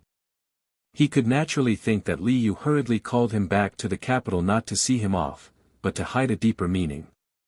Hearing that Hua Shangyue personally admitted that he would be transferred to Shanin Commandery next year, the crown prince of the Yan instantly understood Li Yu's meaning. He looked at the wine bottle on the table and fell into a long time of thinking. Although there was no change of expression on his face, the struggle and conflict in his heart had reached the extreme. After a long time, he said in a slightly hoarse voice, "If things don't develop to the last step, I will never use your chess piece." Li Yu calmly replied, "If we don't have to go to the last step, it will naturally be a happy ending. But if it really comes to the last step, I hope Brother Chongming will have the courage to make the move without regret. I want you to understand that this is not only for the interests of the Tang Empire, but I also hope that you can get what belongs to you." The so-called farewell was just the final endorsement of some transactions and promises. Although there must be a 10-year friendship in it, it was, after all, related to the country. Once the superficial warmth was torn off, it was difficult for the banquet to return to the original cheerful appearance. The scene seemed a little awkward for a while. Hua Shangyue remembered what he had seen outside the house and said with a smile, "The lakeside terrace of Victory House has been booked today. It's noisy there, but it's much livelier than here." "Oh." Li Yu slightly raised her eyebrows and curiously asked, "Who is so generous?" When she said this, she didn't realize that it was really a big deal that she booked the most quiet and expensive backyard of the Victory House. After all, she was the most respected princess in the Tang Empire. Who could compare with her? They are the students of the academy this year. Situilan and Wuxia are among them. When I met her before, she said that she would come to toast and greet us later. I thought that your highness specially came to see off Crown Prince Chongming today. I don't know if it's convenient, so I didn't agree. The students of the academy are the pillars of the Tang Empire or the whole world. What's the harm in meeting them? Princess Li Yu, who was known for being virtuous and cherishing talents, would naturally not miss such an opportunity to win the hearts of young talents. She looked at the crown prince with a smile and said, "I believe Brother Chongming also wants to meet the new students of the academy." "Of course." The crown prince nodded calmly. The students of the academy who were drinking and having fun on the lakeside terrace did not completely forget the previous reprimand of Hua Shangyue. However, he was the county commander of the military and a senior of the academy. In addition, his words were sharp and merciless, but every word was true. There was no way to refute him. So they could only bear it silently and comfort themselves in the name of senior brothers. When they were summoned by the nobles in the backyard of the Victory House, they realized that their so-called pride was indeed not suitable to break out in Chang'an City. In this magical city, they might meet a little marquis who was also drunk when they peed in a side alley. They might meet a prince from the Yueluan kingdom when they were bragging in a tea shop. They just wanted to take the chance to get together, but they actually met the princess of the Tang Empire who was bidding farewell to the crown prince of the Yan kingdom. The Victory House occupied a very large area. The backyard was the ancestral property left by an old censor in the Shinfeng years. It was easy to accommodate 200 or 300 people. But after all, it was summoned by the princess. How could all the students of the academy line up to greet her and turn the quiet courtyard into a vegetable market?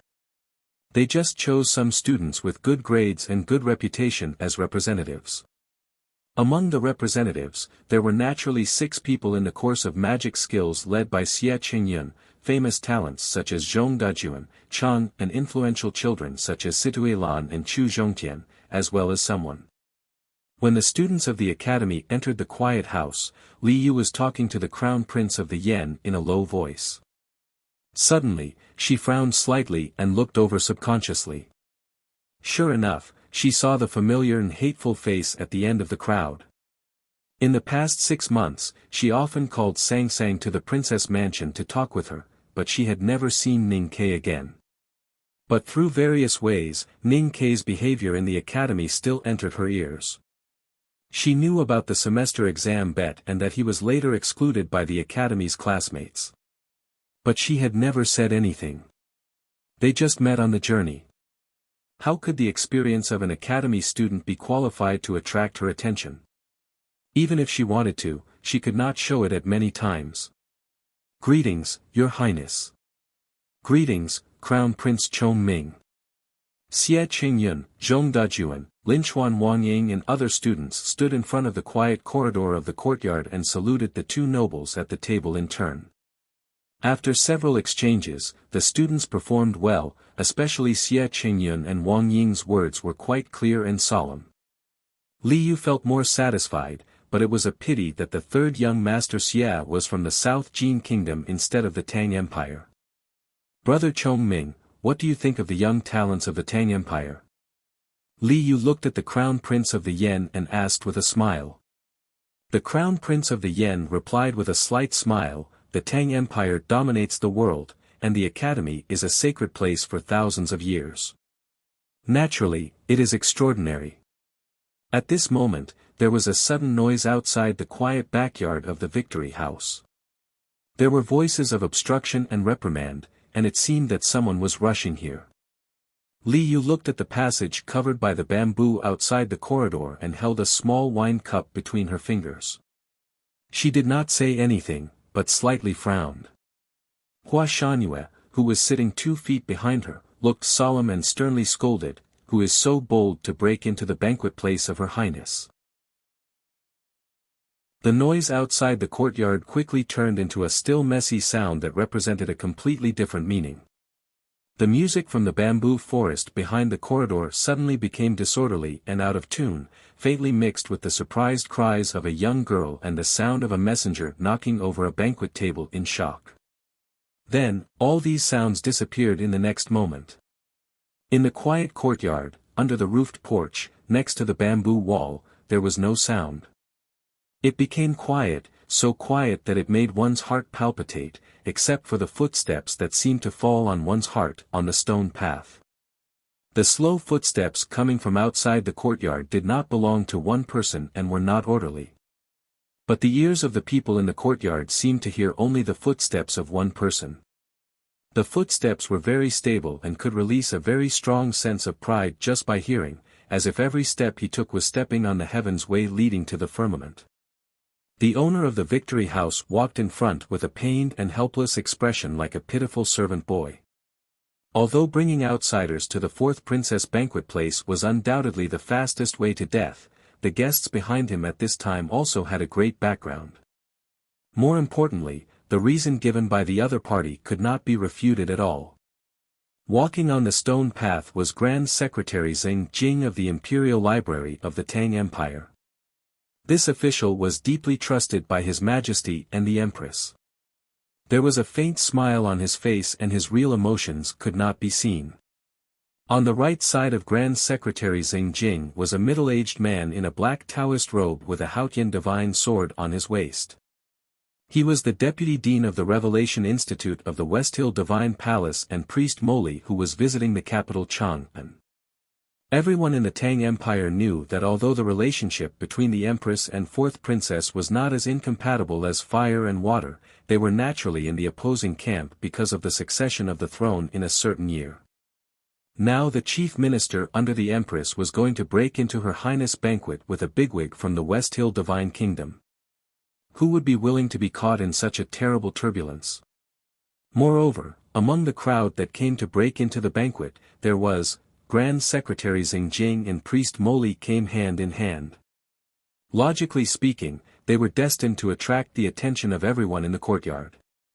However, At this time, everyone's eyes fell on the young man behind them. There was a kind of person in the world that was born with a certain kind of charm. Even if he was a stubborn young man covered in mud among thousands of people, even if he was an ordinary-looking young girl among the dark masses of pious believers, no matter how low-key and silent he walked in the crowd, no matter how many bigwigs surrounded him, as long as he was in the picture, when people looked at him, they would definitely see him first and then be unable to move their eyes away. The young man in the crowd was such a person.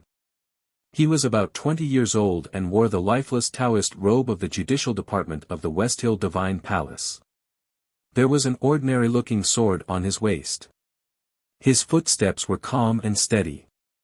Silently following Grand Secretary Xing Jing and Priest Moli into the courtyard, he instantly attracted everyone's attention. Prince Long Qing's handsome eyebrows and eyes were impeccable, reflecting the faint light from the treetops and shaking off the lingering willow catkins. Just like that, Prince Long Qing appeared in people's vision, like the Son of God. There was no negative emotion on his face. He was calm, but just like the clear and rigid rhythm of his footsteps, everyone present could feel his pride. The pride that was hidden deep in his body, to the point that he disdained to show it. After a short silence, people in the empty and quiet courtyard subconsciously stood up to greet him. The academy students instantly guessed the identity of this person. Their faces showed a faint confusion and a slight uneasiness in their eyes, and their emotions seemed extremely complicated. Sitting at the top of the table, Li Yu slightly lowered her eyes, and a surprised, cold and vigilant look flashed in her eyes. Sitting opposite her, the Crown Prince of Yan's eyes were more complicated, a little sad, and then he slowly stood up with a gentle smile on his face and said, "Long Qing, it's really been many years." At this time, Ning Ke, who had been sitting in the most remote corner of the courtyard and kept complaining that the etiquette of kneeling was really not in line with human mechanics, finally noticed these uninvited guests. He opened his mouth and looked at the outstanding Prince Long Qing in the crowd, and exclaimed, "It's really a click of thunder. The male pig horn finally shines on the stage. Tomorrow is Saturday. I'm off. Besides, I know it's slow to write now. There's no other way. I've tried my best. Don't force me to die. If you like this work, please come to Qijian. Come to vote for me. Your support is my greatest motivation." Chapter 144. Priest Moli, the deputy head of the Revelation Institute, explained that Prince Long Qing had caught a cold on his way from West Hill to Chang'an, the capital of the Tang Empire.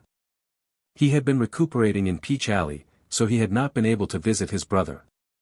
Today, he learned that the Crown Prince would return home tomorrow, so he rushed here to see him despite his illness. How could a bigwig of the Judicial Department of West Hill Divine Palace, a powerhouse on the edge of knowing destiny state, be bedridden by a cold on the journey? Naturally, no one believed this excuse. Everyone present knew that Prince Long Qing just didn't want to meet the Crown Prince too early. However, on such an occasion, since the West Hill had given an excuse, everyone could only accept it. How could they rebuke him? From the moment Prince Long Qing entered the courtyard, everyone's eyes were attracted to him, especially the female students of the academy. They whispered and praised him, and some of the girls gradually became infatuated with him. Hearing Priest Moli's excuse, they could not help but wonder how he would answer and whether he would show an embarrassed expression. Prince Long Qing did not answer. When Priest Moli explained, he just sat quietly on the table next to the Crown Prince of the Yen. There was no embarrassment on his face.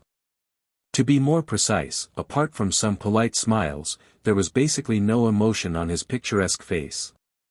It was as if he was telling everyone present that he knew this was an excuse, and it was a boring one, but what did it have to do with him? His whole body exuded a sense of righteousness and seriousness. Even his picturesque face could not dilute it. It was not until then that people gradually remembered that Prince Long Qing had an even greater identity besides being a cultivation genius and a fan of thousands of people. He was in charge of the judicial department of the Divine Hall and had great power and prestige. After the two parties sat down, someone introduced each other. Knowing that Prince Longqing was accompanied by Grand Secretary Xingjing, the students of the academy couldn't help but stand up to salute him. The Grand Secretary Xingjing was the official of council who lived opposite the Xianwei general's mansion. Because of the disturbance in his house, the empress was furious, but it turned out to be a blessing in disguise. He offended the big families in Qinghe County and was appreciated by His Majesty and the Empress. From then on, he became one of the few important officials in the court. Although the students of the academy were proud, if they could not enter the second floor, they would still become officials in the imperial court after graduation. How could they dare to offend such a bigwig? As for Ning Ke, who was sitting in the corner, his thoughts were different from those of his classmates. He curiously looked at the high-ranking official in the distance and thought to himself, "You didn't have such authority when I was young. I am Wang Ying from Linchuan. Greetings, Grand Secretary. I am Zhong Dajuan of Yangguan. Greetings, Grand Secretary. Xie Qingyun from the South Jin Kingdom greets the Grand Secretary."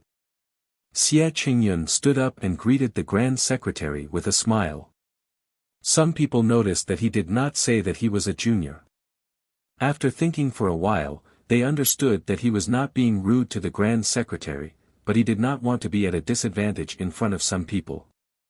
Mr. Xie's talent has spread far and wide. I have lived in Chang'an for a long time and have heard of your achievements in the South Jin Kingdom's imperial examination.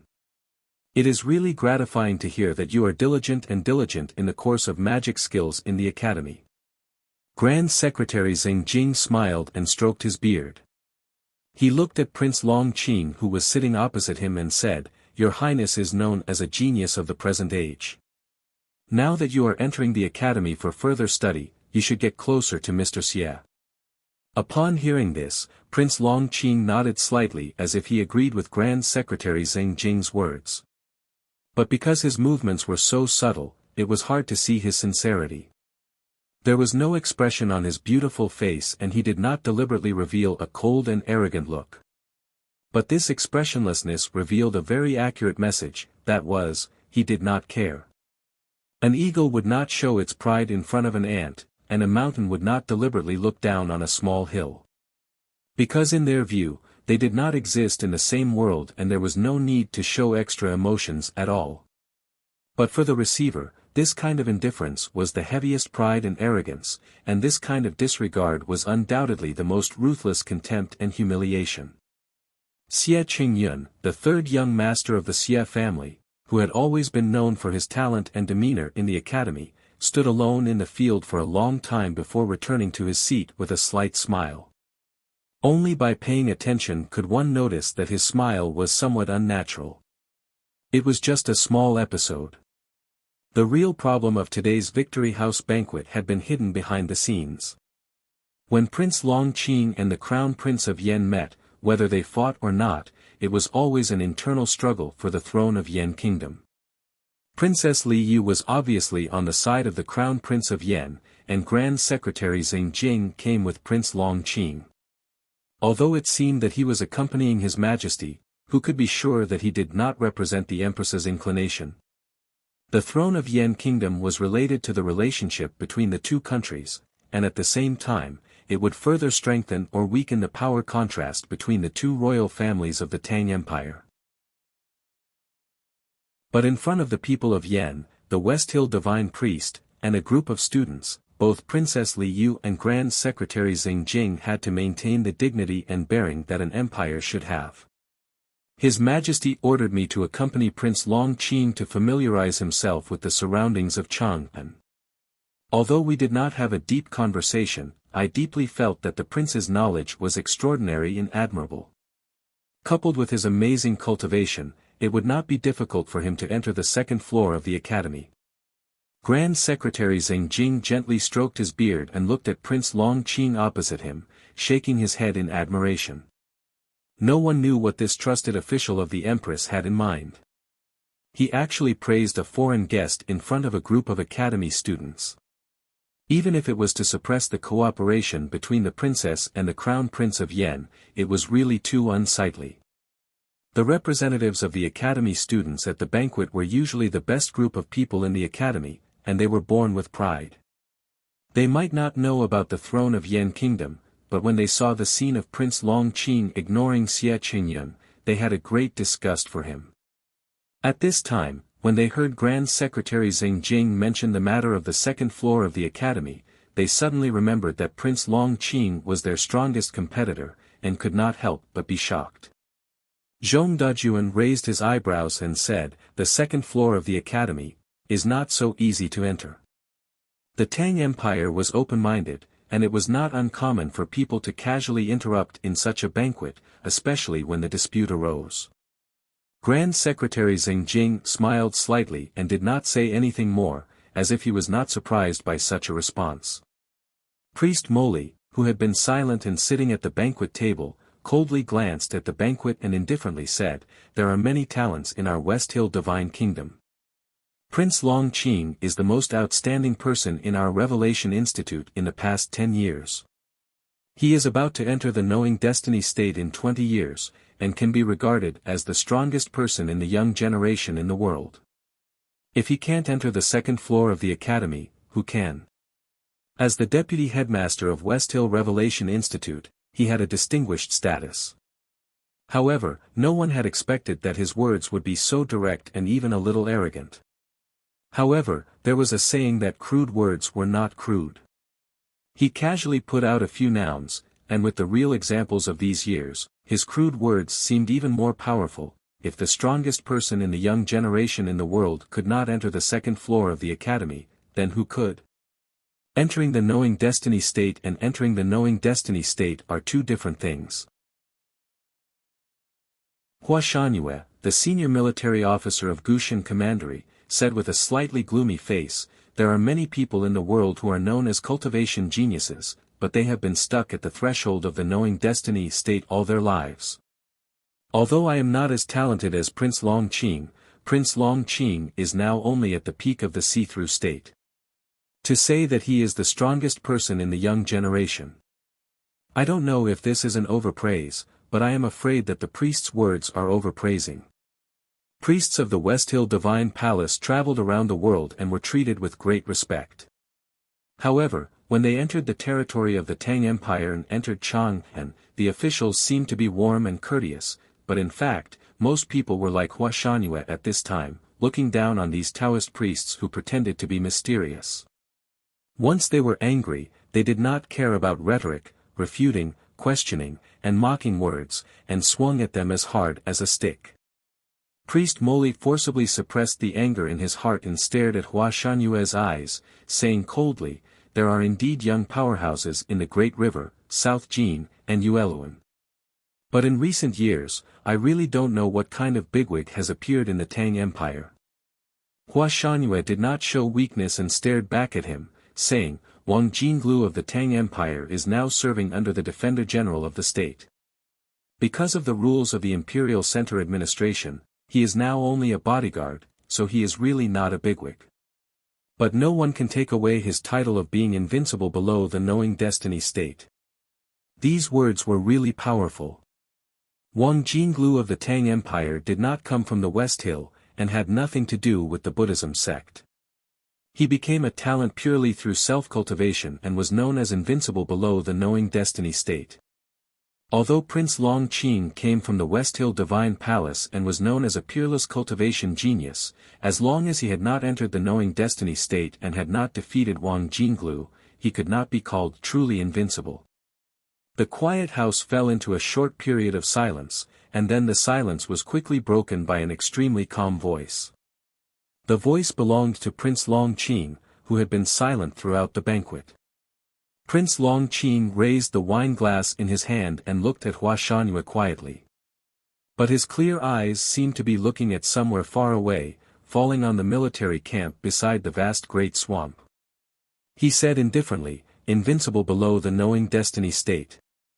I have wanted to change this title for him a long time ago, but unfortunately I have not found the opportunity. General Hua, if it is convenient, please pass a message to Wang Jinglu for me. I hope he can go to Chang'an as soon as possible. You know, it is not convenient for me to leave Chang'an city now. Prince Longqing retracted his gaze and looked into Hua Shanyue's eyes without a trace of emotion. He said, if he appears late, I will not have the opportunity to change his title. Facing the pair of calm and emotionless eyes, Hua Shanyue's heart trembled slightly. He could not help but choke and swallow the words he had prepared. Because what he saw in Prince Longqing's eyes was not the desire to fight after being provoked, but the calmness and confidence from before. Many people present understood this sentence: if Wang Jinglu appeared late, he would not have the opportunity to change Wang Jinglu's title. It did not mean that he could not fight with Wang Jinglu, nor did it mean that he thought he might fail, but because he firmly believed that he would step into the knowing destiny state in the near future. At that time, if he defeated Wang Jinglu, wouldn't Wang Jinglu still retain the title of invincible below the knowing destiny state? He was sure that he would step into the knowing destiny state in the near future, and even felt that it was a pity that he did not have the opportunity to fight with Wang Jinglu and defeat him.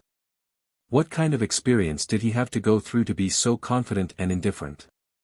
Being shocked by the Prince of Yan Kingdom, an enemy from the judicial department of West Hill, Li Yu's delicate eyebrows slowly frowned. Thinking of the old men in the Imperial Center administration and the young powerhouses that emerged in the surrounding countries in the past few years, she could not help but feel a faint sense of powerlessness. For hundreds of years, the Tang Empire was strong and its military power was unparalleled. However, as long as the people in the back of the mountain of the academy did not take action, it was extremely difficult to find a person who could compete with the foreign enemy at the individual level. It was a great pity. Her eyes swept across the students of the academy present and thought with a trace of anger, if you were really the cultivation genius that Mr. Liu Qingchen had placed his hopes on, I would not have been forced into such a situation by this prince on such an occasion. While her thoughts were still wandering, she could not find Ning Ke in the corner, which made her even more annoyed. In the side alley of the Victory House, Ning Ke stood beside the Wuxiang horse carriage and waved his hand impatiently to Sang Sang, who stuck her head out in confusion. He said, "Didn't you always make a fuss at home that you wanted to see Prince Longqing up close?" Sang Sang explained very seriously, "Young master, I only said it once that night. I didn't make a fuss all day long." Ning Ke spread out his hands and said, "Well, do you want to see?" After getting a positive answer, he took Sang Sang to the Victory House. He took out a piece of silver with some distress and handed it to the servant of the Victory House. Then he walked through the no longer noisy terrace and approached the quiet house. He thought that Sang Sang wanted to see, so he took her to see. Anyway, Li Yu was familiar with her, so there should be no problem. Since childhood, they had lived together and had long developed a certain habit. When they saw something that the other liked, they would subconsciously save it for the other, such as fried egg noodles, hot and sour noodle slice soup, lu shui, silver, and the prince. In the quiet courtyard, everyone's attention was attracted by the previous debate, and then shocked by the strong confidence revealed in Prince Longqing's calm words. No one actually noticed that he had quietly brought Sang Sang into the field. Among the light and elegant music, there were occasional whispers. The chief seat, Priest Moli, the deputy head of the Revelation Institute, looked proud, while Grand Secretary Xing Jing was expressionless. The atmosphere seemed a little depressing. Xie Qingyun looked at the wine cup on the table and suddenly shook his head slightly with a smile.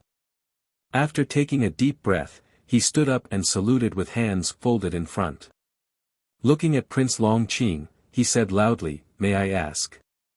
Hearing these three words, the courtyard suddenly became quieter, and the background music quietly disappeared.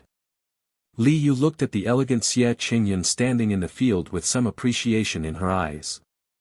But thinking that this person was not a Tang, she inevitably felt a little regretful.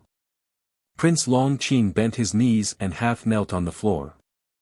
After carefully tidying up his clothes, he looked at Xie Qingyun with a serious expression for the first time today and said seriously, "Brother Xie, please. In the corner of the courtyard.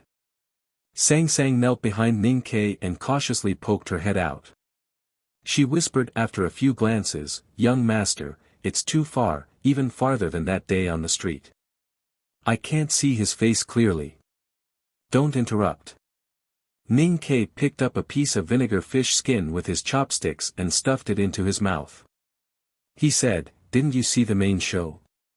It's rare to see two great scholars debating." Sang Sang didn't know what debating was. She curiously looked over there and asked, "Young master, who do you think will win?" Ning Ke took a sip of wine and shook his head. He said, "I only hope Xie Qingyun won't die too miserably. Sang Sang doesn't know what debating is, and I don't know what debating is either. So it's destined not to be written directly. If you want to see it, please read The Wonderful Cold Scholar of Upper Grade. You can choose one of the scenes in it and pretend that I wrote it. Like a piece of tofu, you should walk away with shame. Like a piece of tofu, you should write the first grade as the upper grade. You should continue to walk away with shame. To be continued. If you like this work, please come to Chidian.com to vote for me. Your support is my greatest motivation." Chapter 145. The topic of the debate was set by Grand Secretary Xing Jing. As soon as the debate began, Xie Qingyun, who was invincible in the academy in debating, knew that he had encountered an unshakable mountain. Prince Long Qing tidied up his appearance and began to debate with a dignified expression. It was not because he was afraid of his opponent, but because he respected the wisdom that debate itself represented.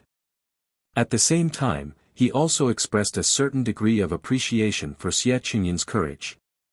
When the debate began, he showed no mercy and began to show his true level that was superior to his peers. Countless words flowed out of Prince Long Qing's lips like beautiful lotus flowers around the topic of the debate. Countless classics of the predecessors were cleverly selected and organized by him, turning into a complicated and clear net. It often took the listener a long time to understand the true meaning. What shocked and speechless all the students present was that in this debate, Prince Long Qing did not use the divine canon of Hautian Taoism in West Hill at all, but used the views of the Academy's classics.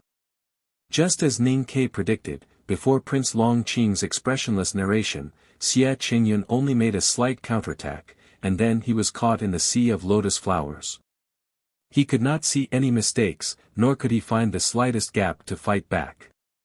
He could only watch the other side weave the Taoist language net more and more tightly, and he had no power to fight back. Ning Ke was neither good at nor fond of such means of seeking truth from ancient books and metaphysics. When he was 4 years old, he found that the exercises he solved in the mathematical Olympiad class were of no help to his begging life. Since then, he had firmly established a life principle: no matter how wonderful and profound it was, if it could not be used in front of a knife or on the table, then it would be meaningless to his life, and there was no need to continue to study it. Well, calligraphy was an exception, because he loved it. In short, he did not like debating, and it was impossible for him to have a good impression of Xie Qingyun.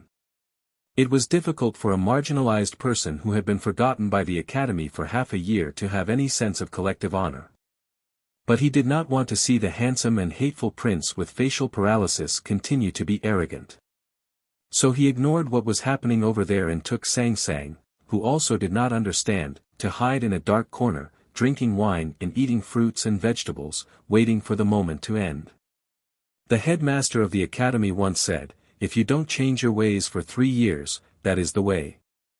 Prince Long Qing ended his speech with the conclusion of the headmaster of the Academy 30 years ago, which also ended the completely one-sided debate. It was dead silent in the courtyard.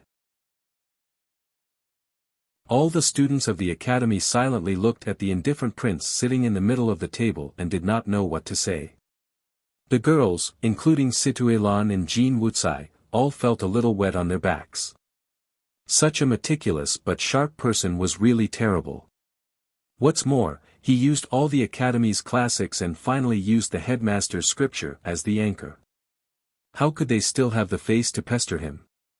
At this moment, the crowd finally understood why Prince Longqing, who was handsome and quiet and spoke little and gently, gave people an inexplicable sense of pride and indifference. This couldn't be entirely blamed on him for being arrogant. It was just that the people around him subconsciously felt that they were inferior in front of his great power. Over time, this talented prince got used to this way of getting along with others. Thus, he became the silent but proud person he was today. Before you complain that others always like to ride on your back, you should first consider whether you have taken the initiative to squat down. Ning Ke looked at his classmates in front of him, who were like frozen quails. He shook his head and said, "You are always so proud and unyielding in front of me, but today you are like a chicken after hitting an iron plate. How shameful." Sang Sang took the wine that he quietly handed to her and took a sip. She looked at the front and said, "It seems that Prince Longqing is very powerful." As if to answer the little handmaiden's doubts, Priest Moli, the deputy head of the Revelation Institute, looked at the students of the academy and added with great satisfaction, "Prince Longqing's way of debating is something that even the elders of the Lank Temple admire." The atmosphere was inevitably a little awkward. The middle-aged general from the Gushan commandery who was sitting on the lower left side of Li Yu suddenly laughed and said, "I, Zhang Jianqin, am a boorish man. I really don't understand what the prince and the child are talking about. But I know that any banquet must have wine to liven things up. Today, everyone is here to send off crowned Prince Chongming. I don't have anything good in the Gushan commandery, so I only brought dozens of bottles of Nine River double-distilled wine. I asked the captains to bring them to the backyard. Now, please have a taste." The Nine River double-distilled wine from the Gushan commandery was not an ordinary wine. It was a high-strength wine brewed by double distillation. This high-strength wine was used by an emperor of the Tang Empire to soften the minds of the grassland barbarians and corrupt the iron blood of the tribes. It had a miraculous effect. Since then, it had become a closely guarded secret craft of the Tang Empire. It was often used to bargain with the grassland tribes in negotiations and was rarely drunk by people. The reason why the Nine River double-distilled wine was rarely drunk by people and even the palace did not choose it as a tribute wine was not only because it was not easy to brew, but also because it was too strong. An ordinary strong man would be drunk after drinking a big bowl of it. Although the strong wine was in line with the fierce and generous temperament of the Tangs, they could only drink it in small mouthfuls when they thought that they were broad-minded. It would be too unsightly if they were drunk even a little bit. Therefore, the Tangs had to bear the pain and give up. The rare Nine River double-distilled wine from the Gushan commandery was divided into small bottles and sent to each table. Then, more delicate wine utensils were replaced. The previously oppressive and tense atmosphere in the courtyard eased a little. However, no one expected that the general from the Gushan commandery named Zhang Jianqin would ask the maidservant to remove the small wine cup in front of him and replace it with a big bowl. After filling the bowl with the strong wine, he stared into Prince Longqing's eyes and asked in a low voice, "I wonder if the West Hill Divine Palace forbids alcohol?" Prince Longqing looked at the small wine cup in front of him and shook his head with a faint smile. This was the first emotion other than gentleness and indifference on his flower-like face since he entered the courtyard. He exuded a charm that made the girls who were secretly against him because of the damage to the Academy's reputation feel dizzy again. General Zhang looked solemn and raised his left hand to hold the bowl with both hands. He solemnly said, "Back then, I had also fought with the Yen Kingdom's cavalry under Min Mountain. Now, nearly 10 years have passed and the two countries are as friendly as before. I would like to toast this bowl to Prince Longqing. I hope you don't mind. However, the Nine River double-distilled wine is extremely strong. There has always been a saying on the grassland that one can't get on a horse after 3 bowls. I wonder if Prince Longqing can drink it. Do you dare not drink it?" As soon as these words came out, the courtyard became quiet again. In the corner, Ning Ke looked at that place and shook his head. He said, "Is this forcing or making a scene? Vulgar, really vulgar. The old and young men of our Tang military who have withdrawn from the front line are so honest, or should I say stupid. That prince is a big shot at the peak of the see-through state. Drinking with him is like playing dice with your young master. It's purely asking for abuse. As he spoke, he emptied the bowl that he had used to drink rice wine and poured a small can of Wuxia Commandery wine into the bowl. Then, he carefully covered the bowl with his sleeve and handed it to Sang Sang behind him. The Nine River double-distilled wine was indeed extraordinary. In an instant, the fragrance of the wine filled the air. Sang Sang, who was usually calm, could not suppress the joy on her face and her eyes lit up. In the depths of the courtyard, Grand Secretary Xing Jing found the scene boring and came to the rescue. He gently patted the folding fan in his hand and looked at General Zhang Jianxin with a solemn face. He said, "Since we have repaired the friendship, why don't we drink together?" The Grand Secretary's expression turned solemn. Even the Tang Frontier Army general did not dare to act rashly. However, somehow, Zhang Jianxin seemed not to have seen it. He still held the bowl with both hands and looked at Prince Long Qing coldly. He said, "Drink together or drink with each other. I only have one question. Prince, do you drink?" At this time, Ning Ke took a sip of the liquor and frowned because of the spiciness. When he heard these words, why did he feel that he could only drink with one ladle of water? He frowned and looked in that direction. He thought that General Zhang had previously claimed to be a rough man, but it was probably fake. He deliberately used vulgarity to intimidate others and used his vulgarity to defeat the enemy's elegance and pride. In the current situation where the empire's face had been repeatedly damaged, it was a strange move. Maybe it was secretly instructed by Liu. However, just like one of the two foundations of Prince Long Qing's pride, what did these things have to do with Ning Ke? When he found that Sang Sang liked the Nine River double-distilled wine very much, he was busy pouring wine from the wine can and secretly handing it to Sang Sang behind him. Then, he secretly stole wine from a classmate beside him and secretly fed it to Sang Sang. He repeated this tirelessly and carefully, and he was never tired of it. When the master and the servant hid in the dark corner of the courtyard and secretly drank the wine, the situation on the other side changed again. When many people thought that Prince Long Qing would ignore the Tang general's invitation for a drinking competition with his usual indifference and pride, they saw a faint smile suddenly flashed between his picturesque eyebrows. He gently waved his right hand, and the wine can under the table quietly flew to his hand. Then, Prince Long Qing's right hand turned the wine can upside down. The clear wine poured out with a pungent fragrance and instantly filled the big bowl. Before the wine really overflowed, he raised his left arm and brought the wine bowl to his lips. Like a whale sucking water, he drank the liquor in the bowl in a whirlwind. His movements were very natural and unrestrained. Zhang Jianxin, the general of Wuxia Commandery, was slightly stunned. It seemed that he did not expect that Prince Long Qing, who was known for his pride, indifference and seriousness, would become so casual and natural in the face of his invitation for a drinking competition.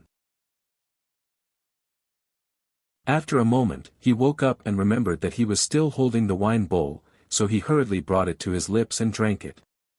However, when he just held the wine bowl to his lips, he found that Prince Long Qing on the opposite table had already filled the second bowl of wine and drank it in a very natural and unrestrained manner. The third bowl, the fourth bowl, the fifth bowl. Even on the grassland, there was a legend that one could not get on after 3 bowls of the Wuxia Commandery's Nine River double-distilled liquor. Zhang Jianxin dared to invite a drinking competition, so he was naturally a master of this. However, facing Prince Long Qing's calm and unwavering drinking, he finally could not resist and fell down with a red face. Maids and servants carried General Zhang, who reeked of alcohol, away. The Tang people in the courtyard felt very disgraced. It was extremely vulgar to invite a drinking competition, but in the end, it was drunk by this prince who looked like a figure in a painting. This was not only vulgar to the extreme, but also extremely shameful. Prince Longqing held the 8th bowl of liquor in his hand and did not put it down because of his opponent's drunkenness. He still drank it slowly and then looked at the people in the courtyard calmly. With a trace of deep exhaustion, he said with a smile, "In my life, I first worked hard to seek Taoism, then I took charge of judgment, killing the remnants of the devil's doctrine, punishing the traitors of Haotian Taoism, and punishing the heresy. I have never been soft-hearted, and I have strictly adhered to the laws of the divine canon. I never allowed myself to make mistakes. Up until now, it can be said that nothing can disturb my mind, except for one thing, and that is good wine. Wine can connect the way of heaven and man, and can penetrate the mysteries. It is a gift from Haotian, so I have always thought that if I use my own cultivation to overcome the effects of wine, it would be a reckless waste of God's gift. I have been fond of wine since I was a child, but I did not drink it often. Since I left capital Qing when I was young." He calmly glanced at his elder brother, the crown prince, who seemed to be forgotten by the people in the courtyard, and continued.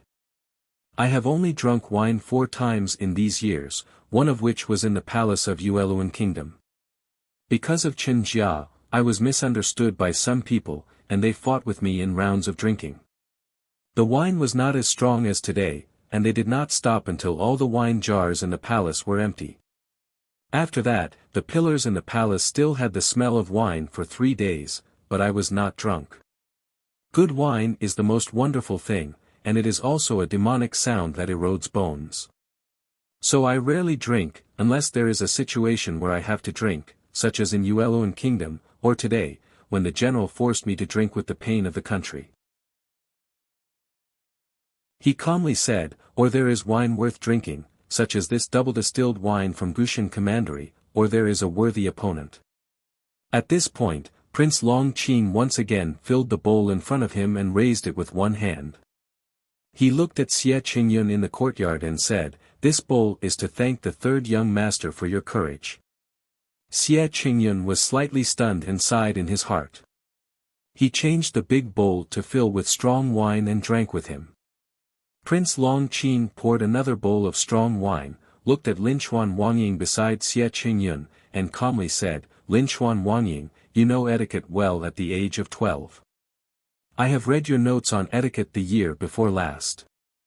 Linchuan Wangying was only 15 years old this year, and was still a teenager. He did not know the reason for the open and secret fights in the previous banquet, and did not expect that they would talk about him.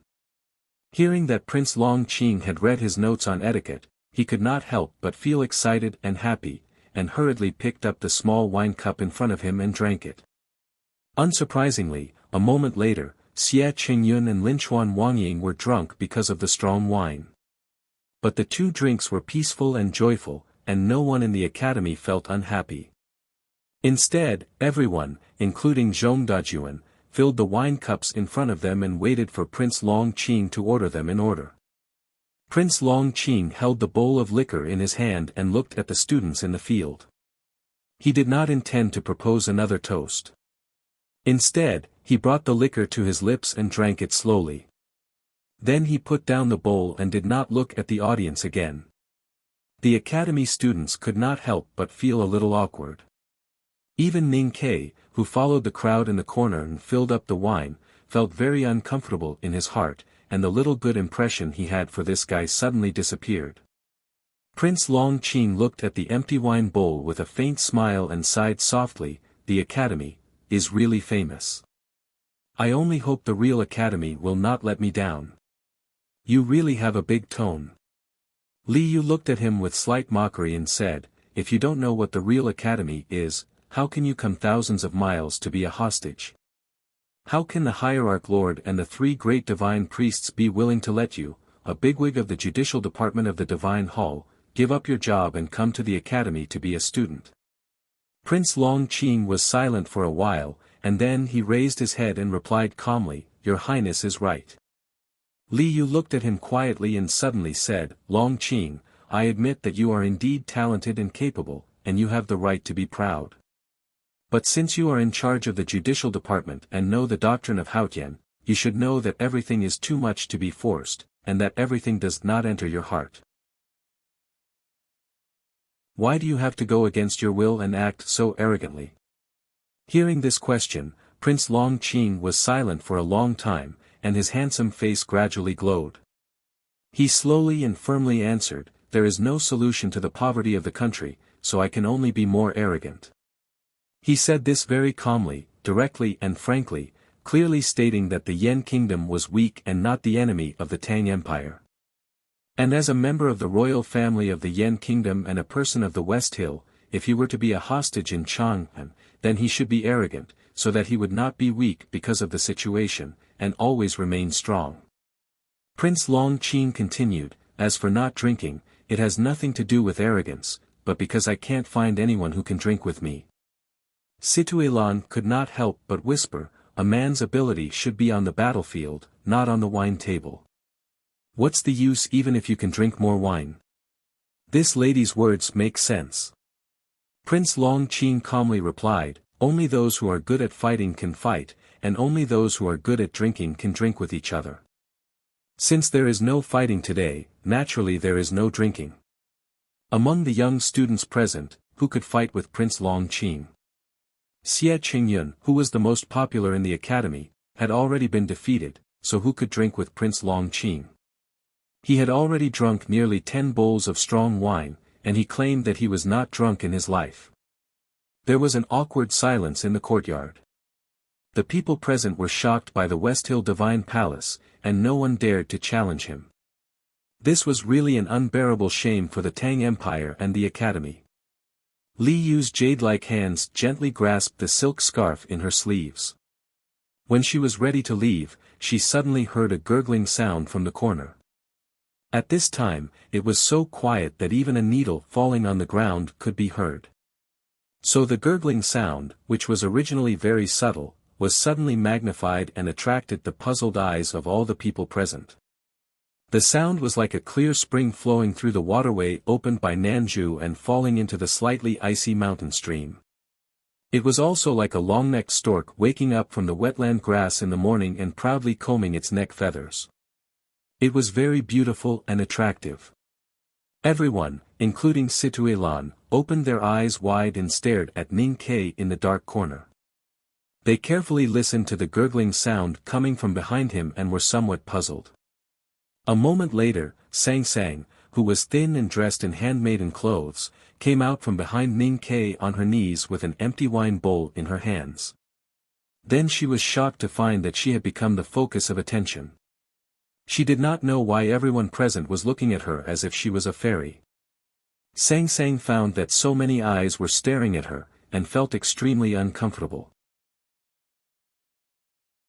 She raised her right sleeve to wipe her mouth, and carefully put the wine bowl on the table in front of Ning Ke, and then quietly returned to behind Ning Quebec. Until then, people found that there were 4 wine cans neatly placed beside the table in the corner. Note: I saw that sentence in Mu Fei's Weibo and quoted from Gigi, but I forgot the specific words when I wrote it. So, I strongly call for recommendation votes on Monday. It's not easy for everyone. To be continued. If you like this work, you are welcome to vote for recommendation votes and monthly votes. Your support is my biggest motivation.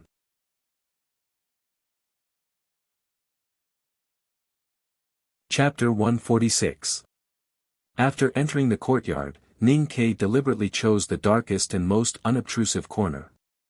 However, he did not expect that no matter how low-key he was, the sound of Sang Sang drinking behind him still exposed his position like a firefly in the middle of the night. Facing dozens of complicated and shocked gazes, he was extremely uncomfortable.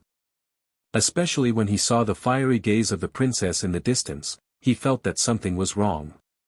He thought to himself, "Li Yu, you idiot, please don't drag me into this mess."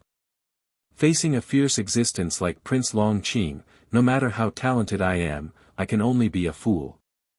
Ideals were always full, but reality was always harsh. There was always a gap between the two. The more you were afraid of something, the more it would come to you. The next moment, Ning Ke heard Princess Li Yu's deliberately cold question. "Ning Ke, have you finished the 4 jars of wine beside you?" Ning Ke glanced at the 4 small jars beside the table, scratched his head and replied, I think so. Li Yu smiled and said, although they are small jars, 4 jars of wine is more than a dozen bowls of wine. How can you drink such strong wine? You are really a good-for-nothing. Ning Ke glanced at her from afar and thought, although I know that you like me very much even though you are scolding me on the surface, don't blame me for turning against you and taking Sang Sang away if you continue to say such words in front of so many people. Even though he thought so, he still answered honestly, Sang Sang drank all of it. Sang Sang is only 13 years old. It is really beyond my expectation that she can drink so much strong wine. Li Yu gently turned the small wine cup between her fingers and said with a faint smile. She did not look at Prince Longqing, nor did she say a word to him, but everyone present knew the hidden meaning in her words. Only those who are good at fighting can fight. Only those who are good at drinking can drink. That little girl drank more than a dozen bowls of strong wine without collapsing. Is that considered a good drinker? Prince, are you going to lower yourself to drink a cup of wine with her? Priest Moli looked at Xiang Luo. With his strong eyesight, he could naturally see Sang Sang hiding behind Ning Ke wearing a handmaiden uniform. He asked unhappily, is that little girl also a student of the academy? This matter could not be faked. The relationship between the academy students and Ning Ke was indifferent, even vaguely hostile. Someone answered, that is Ning Ke's little handmaiden. Priest Moli flew into a rage and said, today's banquet is to send off the crown prince of Yen. Is so important. It is not easy for the academy students to attend. How can you let a little handmaiden mingle with you? This anger was not pretentious, but was his real emotion. The West Hill Divine Kingdom had always been strict and valued. The West Hill Divine officials had always paid attention to the hierarchy and order. It was indeed a great insult for them to drink with a lowly little handmaiden. However, this was Chang'an, not the West Hill Divine Palace. Li Yu glanced at the deputy headmaster of the Revelation Institute and said, that little girl is familiar with me. She is a young friend. The royal family of the Tang Empire is so generous that they can ignore the rules of etiquette. But your highness, there are 2 members of the royal family of the Yen Kingdom and I, the West Hill Divine Priest. Don't you need to consider our feelings? Priest Moli said angrily, is this the way the Tang Empire treats its guests? Li Yu's face darkened when she saw the aggressiveness of the other party. She said, today's banquet is for me to bid farewell to my old friends. Who would have thought that someone would come uninvited? Is this the way the West Hill treats its guests? There are good and bad guests. If anyone thinks that the Tang Empire does not treat its guests well, you might as well reflect on which type you belong to. If you still don't know, then see where the door is. This was the source of the Tang Empire's strength. Previously, when they were at a disadvantage in the battle of reason, Li Yu and the others could tolerate it and wait quietly. But when it came to the momentum after being reasonable or being unreasonable after being forced, who in the world could be a match for the Tang Empire? Priest Moli's face turned red with anger at Li Yu's words. However, facing the Tang princess who was about to lose her temper, what could he do or dare to do? It was not a battle of words, but more like a one-sided argument. Some people noticed a change in the table and gradually stopped talking. Because they saw that Prince Longqing did not seem to hear the anger of Priest Moli, nor did he feel the strength of the Tang princess. He just quietly looked at the table in the dark corner, suddenly smiled, raised the wine bowl in his hand, and drank it up. The banquet suddenly became quiet and everyone looked at the corner again. After a while, Sang Sang poked half of her face out from behind Ning Ke and asked in confusion, young master, what do you mean? Ning Ke looked down at his small wine cup and the rice wine bowl for Sang Sang. He quietly tapped the table with his fingers and after a moment of silence, he suddenly asked, is the wine good? Sang Sang nodded and said, yes. Do you want more? Yes. Ning Ke looked up and turned to look at her with a smile. He said, then continue. Sang Sang was a little embarrassed and said, "How can I steal the wine when there are so many people watching?" "You don't have to steal the wine." Ning Ke looked up and smiled. The dimple on his left cheek seemed to be able to hold countless wine. He pulled Sang Sang out from behind and said, "Sit beside me and drink openly. Drink as much as you want until you don't want to drink anymore." After being pulled out, Sang Sang hurriedly sat beside him and smoothed the front of her clothes. She lowered her head and did not want to meet those inexplicable gazes. She murmured in a very low voice, "How can I do that?" Ning Ke looked at Li Yu, who was at the top of the courtyard, and spread out his hands to show his helplessness. Li Yu smiled slightly and looked at the academy students present. She asked, "I wonder who is going to enter the course of magic skills on the second floor of the academy this time. I wonder how your preparations are going." Her Highness had asked a question, so they naturally had to respond. Moreover, the students present had vaguely guessed the princess's good intentions. Therefore, no matter how shocked and curious they were, they could only look away from the corner. Sang Sang did not know what this meant. She only knew that no one was looking at her like that anymore. She became much more relaxed, and once she relaxed, the enchanting aroma of the wine from the wine jar became even more alluring. Looking at the full wine bowl in front of her and making sure that no one was paying attention, she hurriedly brought it to her lips with her two small hands and drank it in one gulp. Then, she wiped the wine stains on her lips with her sleeves and put her hands on her knees to show that she had done nothing. Prince Long Qing, who was seated in the distance, did not seem to see this scene. His gaze fell on the floor not far in front of him, but for some reason, he laughed and drank the wine in one gulp. This was a strange banquet. It was a banquet to see off the Crown Prince of Yen, but the Crown Prince of Yen, who had been smiling gently and saying nothing, was forgotten.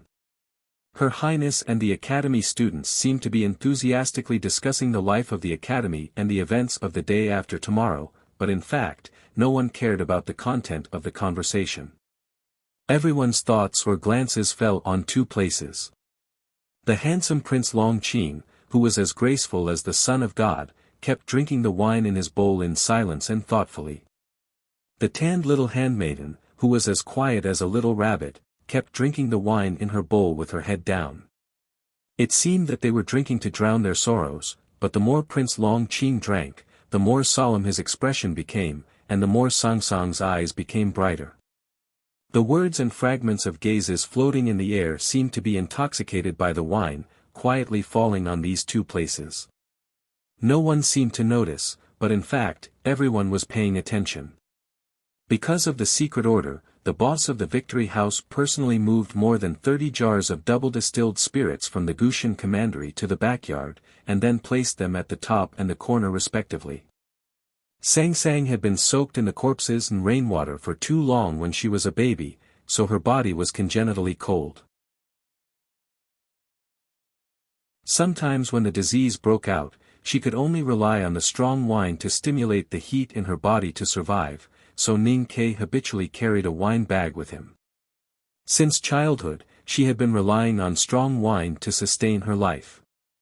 She gradually fell in love with drinking, and gradually found that it was difficult for her to get drunk. It was just that the master and the handmaiden were too poor when they were young. Even the cheapest burnt grain wine in Min Mountain, or the worst horse milk wine in the grassland, could not be infinitely drunk. Especially she liked strong wine, and the stronger the wine, the more expensive it was. Even in Chang'an City, after the two suddenly became rich, they had never drunk as much as they did today. The wine was the Gushan Commandery Jiujiang double-distilled wine, the strongest wine in the world. Moreover, they could drink it all the time without spending money. For a poor girl like Sang Sang, this was undoubtedly the happiest enjoyment in the world. The wine jars beside the table were emptied one by one. She had completely forgotten that the purpose of her young master bringing her here today was to see that annoying prince. She had also forgotten what kind of occasion she was in, and how many people had stared at her before. She just felt happier, and her willowy eyes became brighter and brighter. Prince Longqing was not slower than her in drinking. After a slight dignified look on his unparalleled handsome face, it gradually turned into some kind of interest and puzzlement, as well as a kind of hidden excitement and fervor that he had finally met his match. More than 30 jars of double-distilled spirits were finally drunk. Everyone in the field looked at those empty wine jars and thought that the spirits that were enough to make several horses drunk were actually drunk by these two people. They could not help but feel that it was extremely inconceivable. Prince Longqing did not use his cultivation to detoxify the wine. More than 10 jars of spirits finally made his inviolable cheeks, which were as awe-inspiring as the Son of God, loosen a little. His eyes were somewhat blurred and confused. But Sang Sang, who was sitting in the corner, only blushed a little, her abdomen slightly bulged, and her eyes became countless times brighter than usual. Other than that, she was as calm as usual, without a trace of drunkenness. Ning Ke glanced at Prince Longqing in the distance and glanced at Sang Sang beside him. He laughed and picked up his chopsticks to heavily knock on the wine jar. With a clear and crisp sound, it was the sound of victory. For a moment, the whole room was silent. The drunkenness in Prince Longqing's eyes gradually dissipated. He looked at the corner and expressionlessly asked, "Young man, are you Ning Ke?" Ning Ke stood up and answered, "Yes." "Is that your little handmaiden?" "Yes." "Reward?" Ning Ke and Sang Sang looked at each other and saw no hesitation in each other's eyes. He smiled and respectfully replied, "Thank you for the reward, Your Highness." Prince Longqing calmly said a few words to the Taoist child behind him. The Taoist child from West Hill came forward and looked at Ning Ke standing in the corner with a gentle expression on his face. He said loudly in a tone as if he was bestowing a gift, "The prince is studying in Chang'an and is about to recruit people in his mansion. Today, Haotian gives you the honor and gives you the opportunity to offer your little handmaiden to serve his highness. Hurry up and thank him. To be continued. If you like this work, please come to Chidian. Come to vote for me. Your support is my greatest motivation."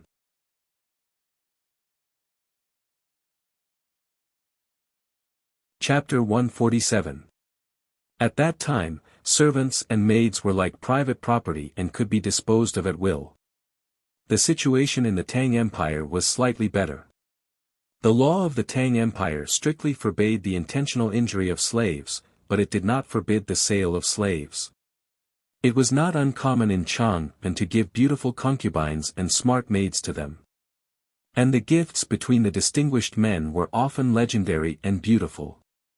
When the West Hill Taoist child said Prince Longqing's words, no one present felt strange.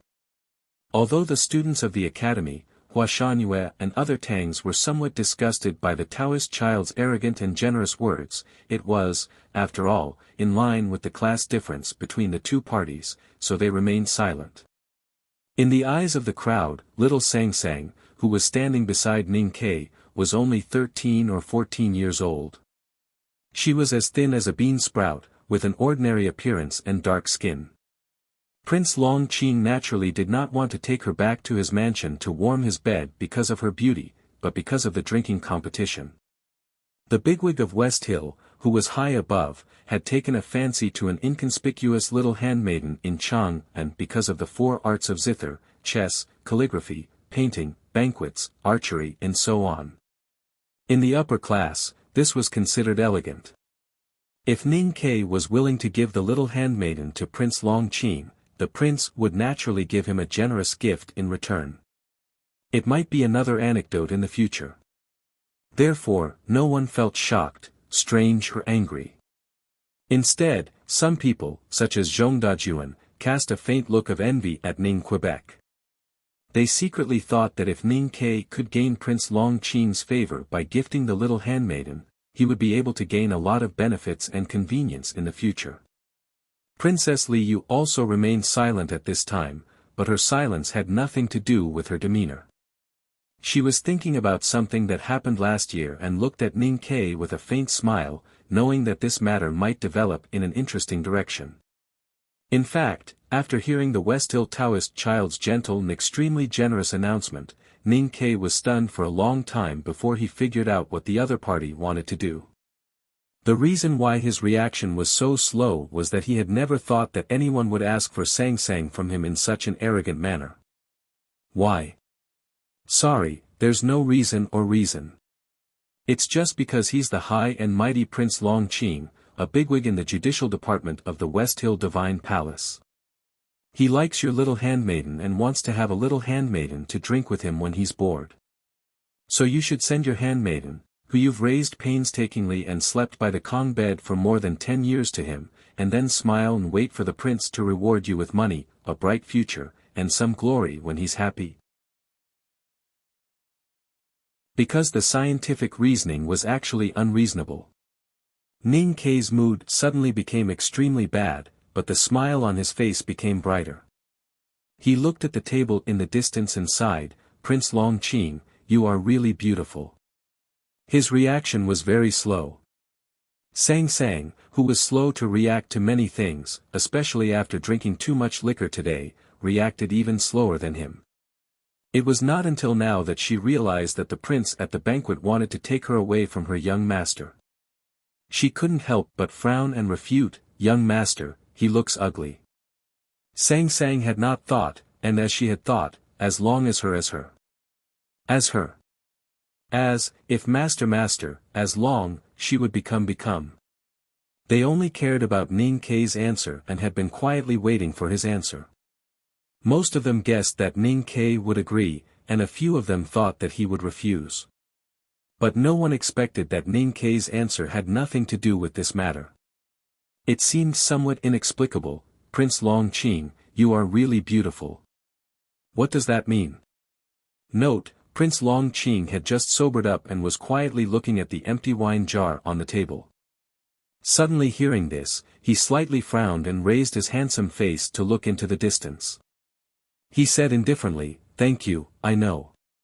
"Since you know you are beautiful," Ning Ke looked at that place and said very seriously, "then don't be too optimistic."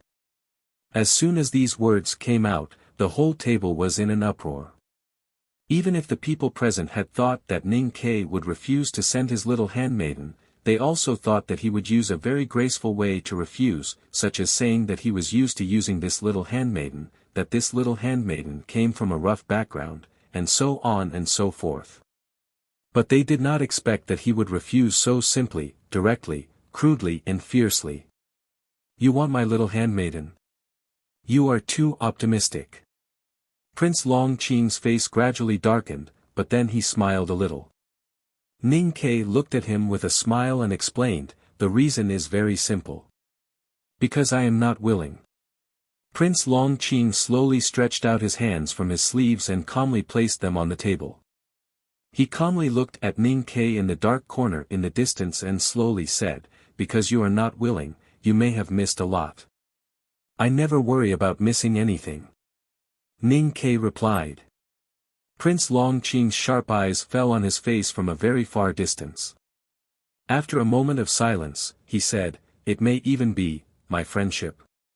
Ning Ke slightly raised his eyebrows and replied, "Maybe your friendship is not as valuable as you think." Hearing this, Prince Long Qing's picturesque eyebrows seemed to be plated with a layer of frost. He said in a low voice, "It seems that you value your little handmaiden very much." Ning Ke replied with a smile, "What does it have to do with you?" Prince Long Qing coldly said, "The master of the little handmaiden is really interesting. I am more and more interested in you." Ning Ke shook his head and said, "Mix your interest with wine and drink it, if you can still drink." When the two were talking, it was quiet in the courtyard of the Victory House. Even the birds outside the Yenyu corridor were nervous and did not dare to make a sound. As the conversation went on, people's faces became more and more wonderful and strange. They never thought that Ning Ke, an ordinary academy student, could actually talk with the bigwig of the judicial department of the West Hill Divine Palace. Not only did he not lose the upper hand, but his words were extremely sarcastic and tough. Prince Long Qing's expression was still calm, but everyone could see the burning emotion in his indifferent eyes and the tough meaning revealed in his words. Only he coldly asked, "But I am still very curious, in your mind, who is qualified to be the master of this little handmaiden?" Under this strong power, Ning Ke seemed to feel nothing. He slightly raised his eyebrows and replied, "In fact, this still has nothing to do with you. But since your highness is so interested, I can only say, at least you are not qualified." "If I am not qualified, then who is qualified?" Prince Long Qing laughed loudly, but there was no joy in his laughter, only some kind of strong confidence and domineering.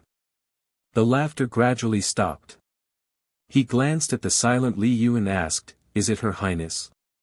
Ning Ke smiled, and the dimple on his left cheek was particularly small and fresh. He said, "No, she is not." As soon as this sentence came out, there was another uproar. However, before these shocked and complicated emotions could ferment, Li Yu smiled and gave an answer. She looked at Prince Long Qing and the others and said, "I have asked this guy for Sang Sang several times, but he did not care about me.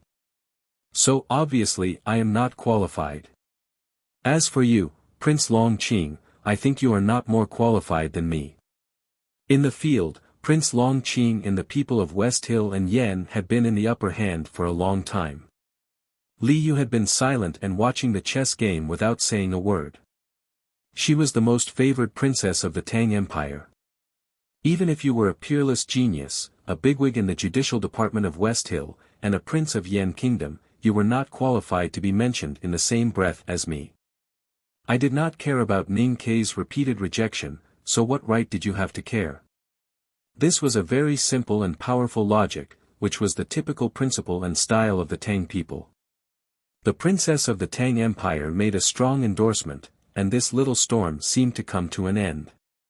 Sang Sang pulled Ning Ke's sleeve and looked up, saying, "Young master, let's go home." Ning Ke smiled and nodded. However, everyone present, including Li Yu, did not expect that he did not leave. Instead, he reached out and rubbed Sang Sang's head. He looked at Prince Long Qing and said very seriously, "Prince, I have a few questions to ask you." Hearing this sentence, many people present thought of what Xie Qingyun had said when he stood up, and suddenly there was a silence. The academy looked at Ning Ke in shock, thinking that the third young master Xie had been defeated in the debate. Did this guy, who avoided the exam by claiming to be sick, want to make a big splash? Prince Long Qing's expression gradually became serious.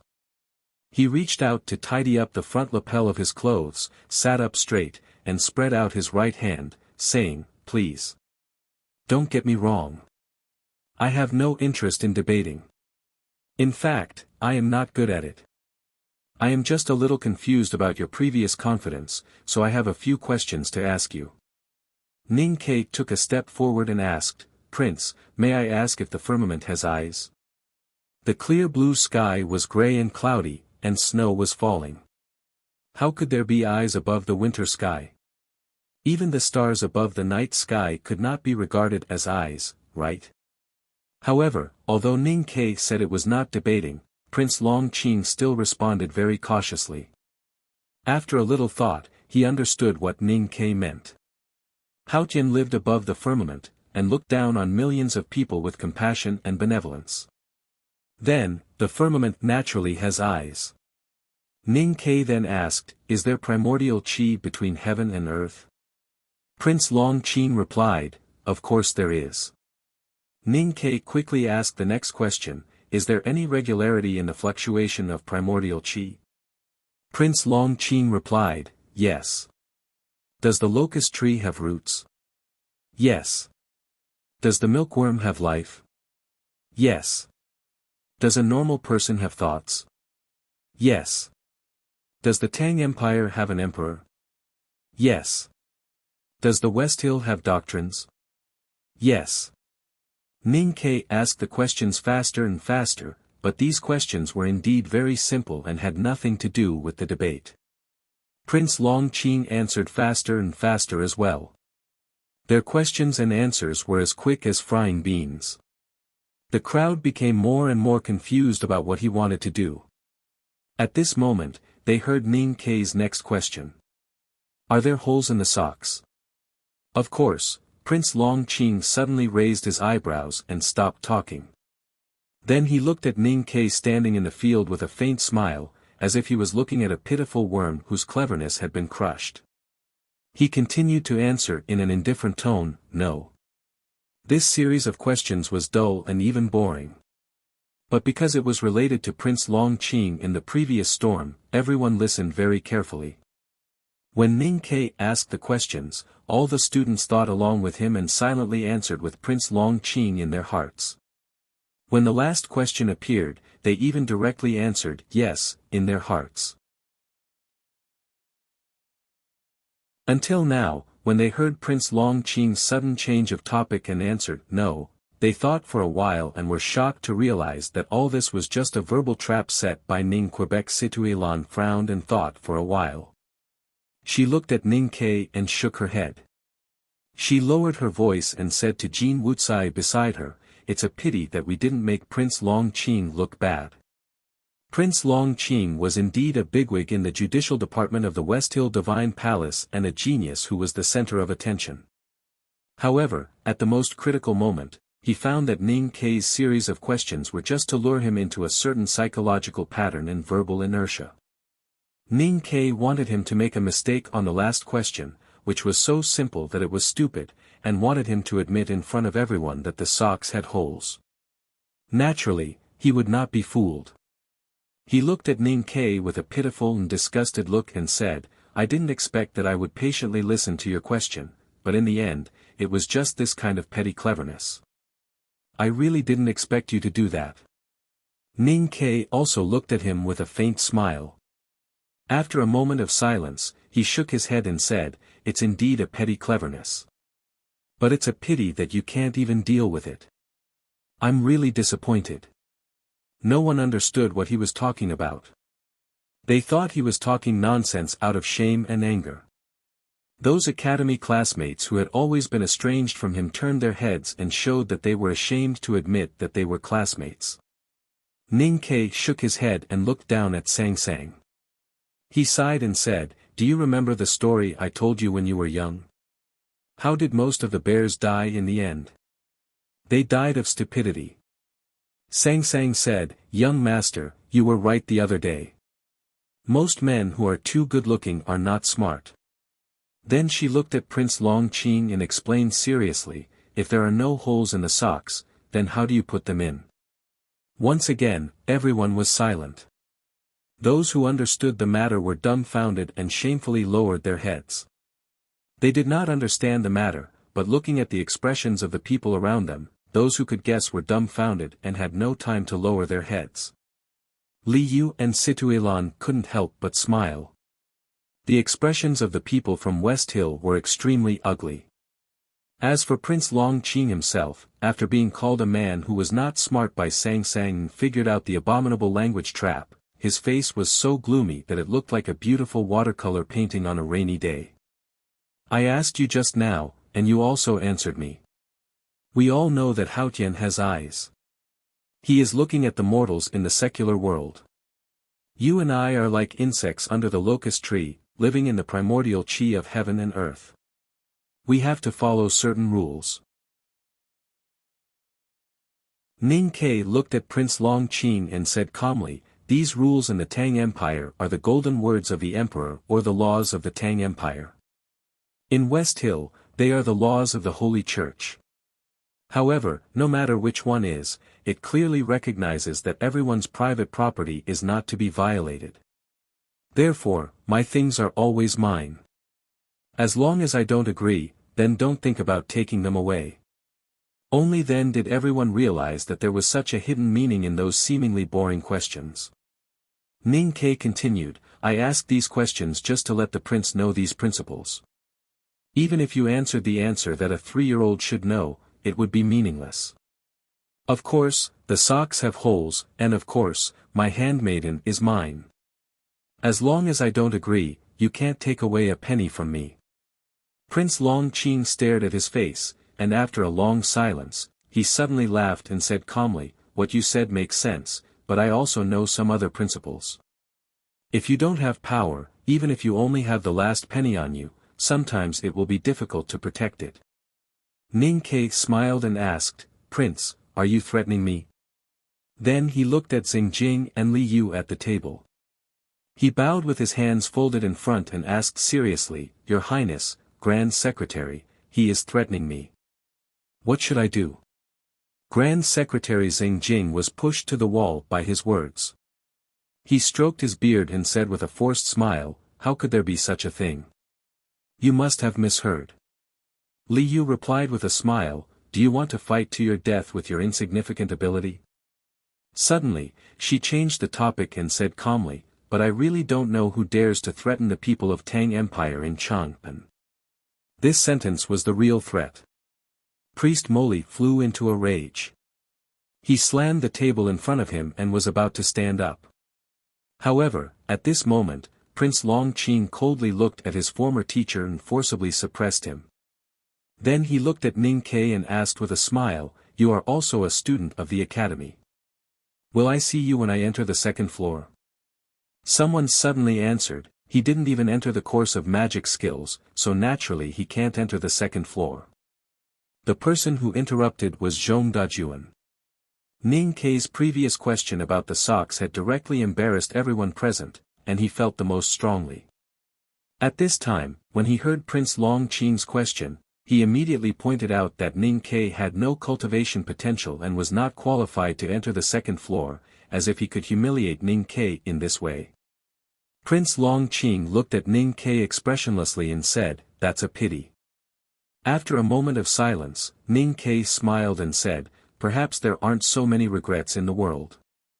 Sang Sang pulled his sleeve and said for the second time, "Young master, let's go home." Ning Ke glanced at Zhong Dajuan and the other students of the academy and said, "I know you have always been ashamed to be associated with me. Today you will only think that I played some tricks, but I don't care. I just want to remind you to put these moral thoughts into your studies. If you still can't answer these questions that even a 3-year-old can answer in the future, then it will be my turn to be ashamed to be associated with you." After saying this, he bowed to Li Yu and several officials of the imperial court, and then turned to leave with Sang Sang. As he walked out of the courtyard, Ning Ke sighed with emotion and said, "Peerless, genius, hope for resurgence." Then he shook his head and sighed with a smile. Pia Pia. Listening to the constantly floating voices, there was an awkward silence. Prince Long Qing's face was extremely ugly. Note, I like this line very much. In my hometown dialect, people often say this to satirize others for overestimating themselves. Do you think you are prettier than others? P.S. I wrote this chapter very painstakingly, and every paragraph was dug out. I hope the effect is good. In addition, I miss home. My favorite shaman is not beautiful now. Finally, I need a recommendation vote. In the next few days, I will probably only be able to read 3K, and then I will be too embarrassed to ask for votes. To be continued. If you like this work, please come to Chidian.com to vote for me. Your support is my greatest motivation.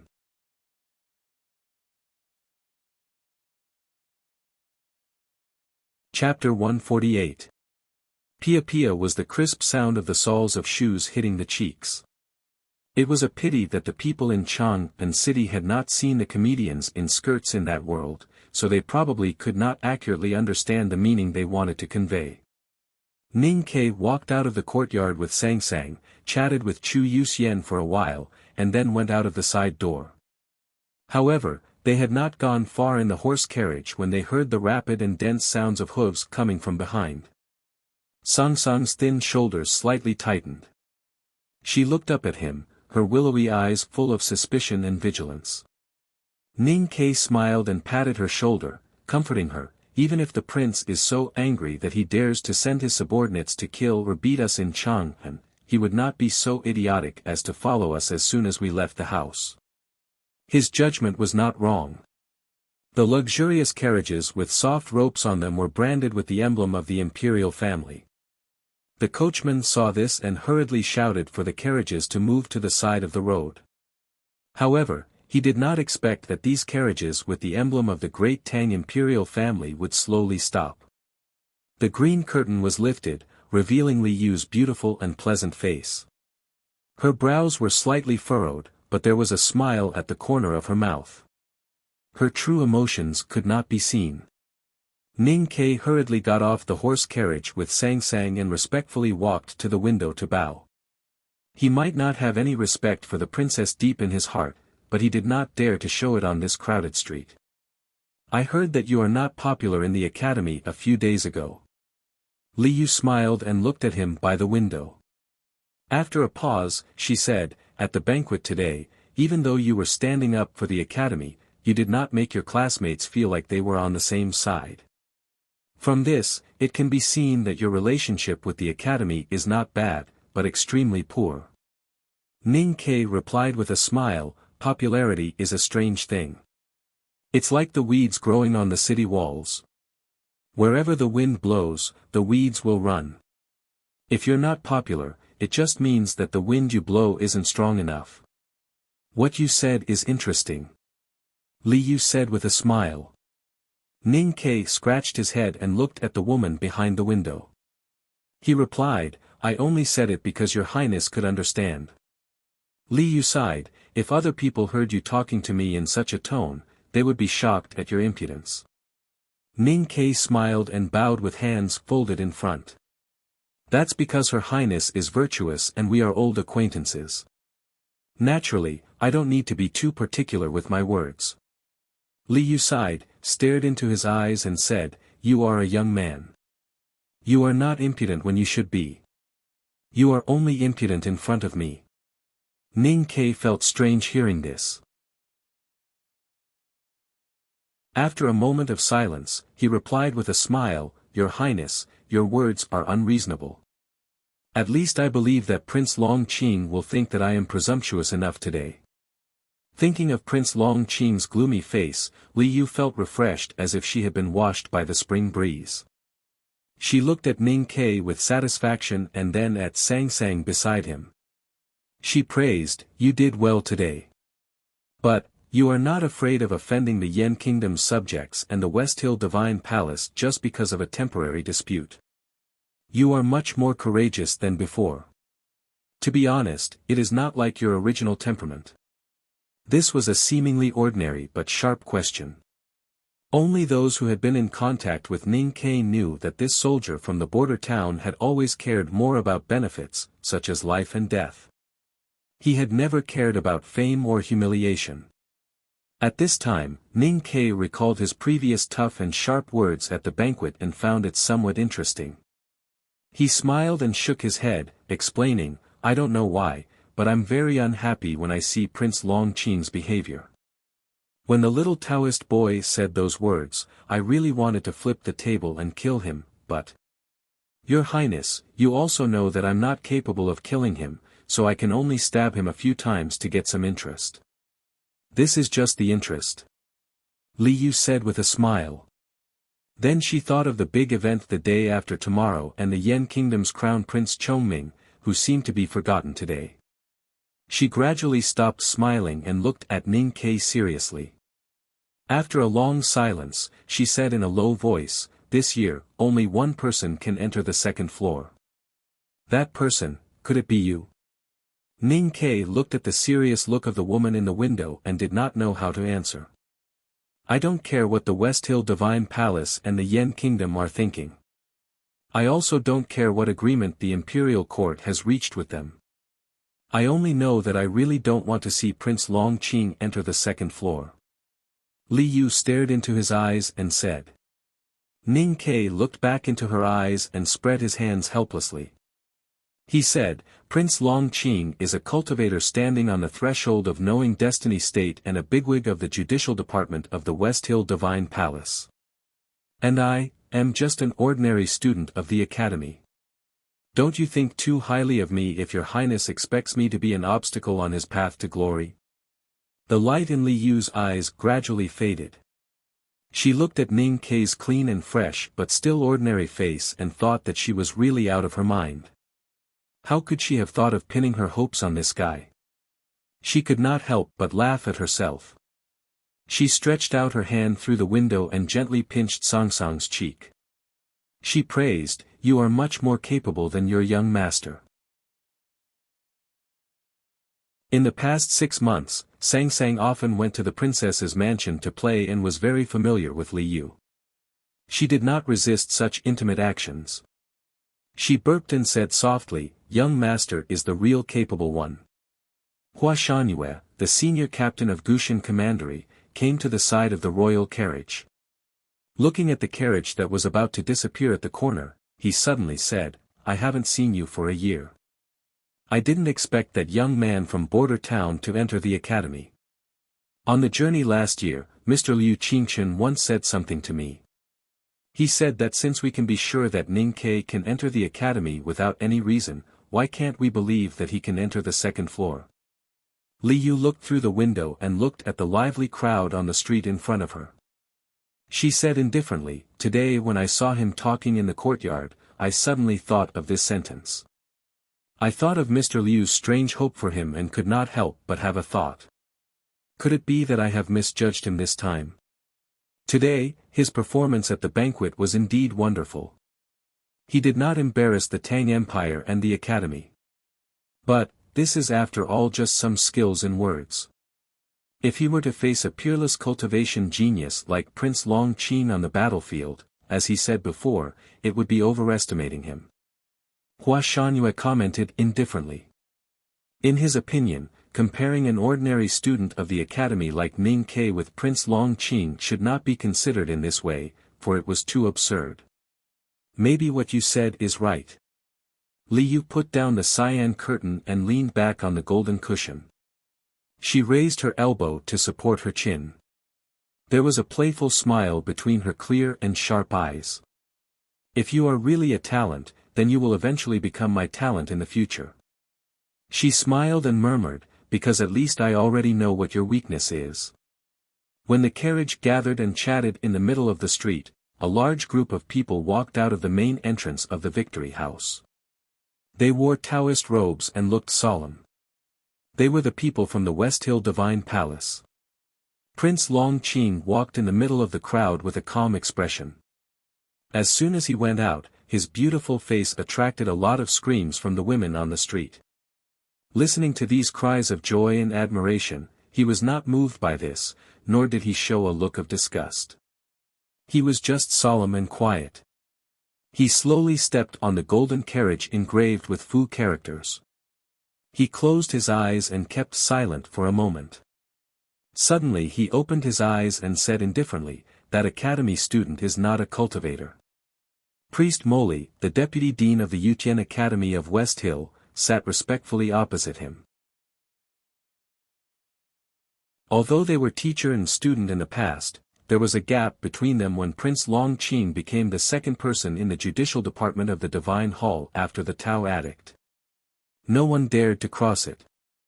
Priest Moli frowned and said angrily, "I don't know if it was deliberately arranged by the Tangs." Prince Long Qin thought of the little handmaiden hiding in the dark corner and shook his head expressionlessly. Outside the carriage, melodious music drifted in from who knows where. Prince Long Qin suddenly smiled gently. His handsome face was as dazzling as a peach blossom. He murmured with emotion, "I can't believe I would lose my composure for a little handmaiden. It seems that my Taoist heart is also covered with dust after entering Chang'an." After confirming that Ning Kei and Sang Sang were not cultivators, he didn't want to care about this matter anymore. Because his pride lay in other higher levels. His purpose of coming to Chang'an was to enter the second floor of the academy. However, Prince Long Qin's smile gradually faded and he said indifferently, "Find out who that student is. I hate him very much." Back to the old brush pen shop on Lin 47th Street, Sang Sang untied the big black umbrella wrapped in coarse cloth on her back and prepared to wash rice and cook rice. Today they drank a lot of hard liquor, but the delicate fruits and small dishes that the nobles liked could hardly fill their stomachs that had been honed by the sandstorms of the frontier fortress. Ning Ke sat on the chair by the window and stared blankly at the blue sky with his hands on the window lattice. Thinking of the encounter in Victory House today, he suddenly frowned and said, "I don't know why I hate that guy very much." He didn't say who it was, but Sang Sang knew it was him. She poured the water from the well into the big pot and wiped her hands on her apron. She looked back at the window and said, "I don't know why I hate His Highness so much now. I was going to touch his face and ask him what kind of powder he used." The next day, Ning Ke went to the academy as usual. Then he found that his classmates looked at him in a strange way. They probably knew what had happened yesterday, but for some reason, they still looked at him with faint contempt and quickly withdrew it. After the bell rang, Situelan caught him in the Yenyu corridor and said regretfully, "Yesterday you won the reputation for the academy. Everyone was grateful to you and even felt guilty. But why did you say those words to provoke them before you left? It's a pity that you missed the chance to repair the relationship." "I didn't mess it up, so why should I give them the chance to repair it?" Ning Ke answered with a smile and went to the old library. Late at night, Ning Ke looked at Chen Pippi who came out of the bookshelf panting. He handed him the expensive crab porridge with both hands and placed a futon for him. Then he bowed with both hands folded in front and bowed very seriously. Chen Pippi held the crab porridge and was stunned speechless. The smile on Ning Ke's face was extremely sincere, which was many times more genuine than the salted duck egg yolk in the academy's crab porridge. He looked at Chen Pippi and said sincerely, "Tomorrow only one person can enter the second floor.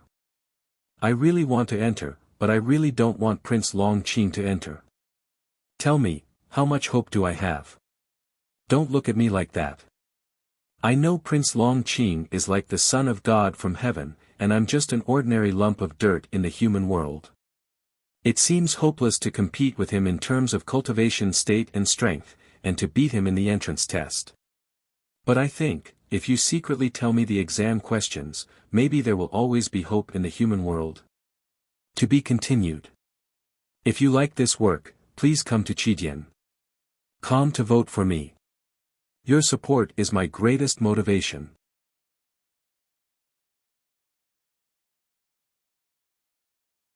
Chapter 149. After Ning Ke said this, the old library fell into silence.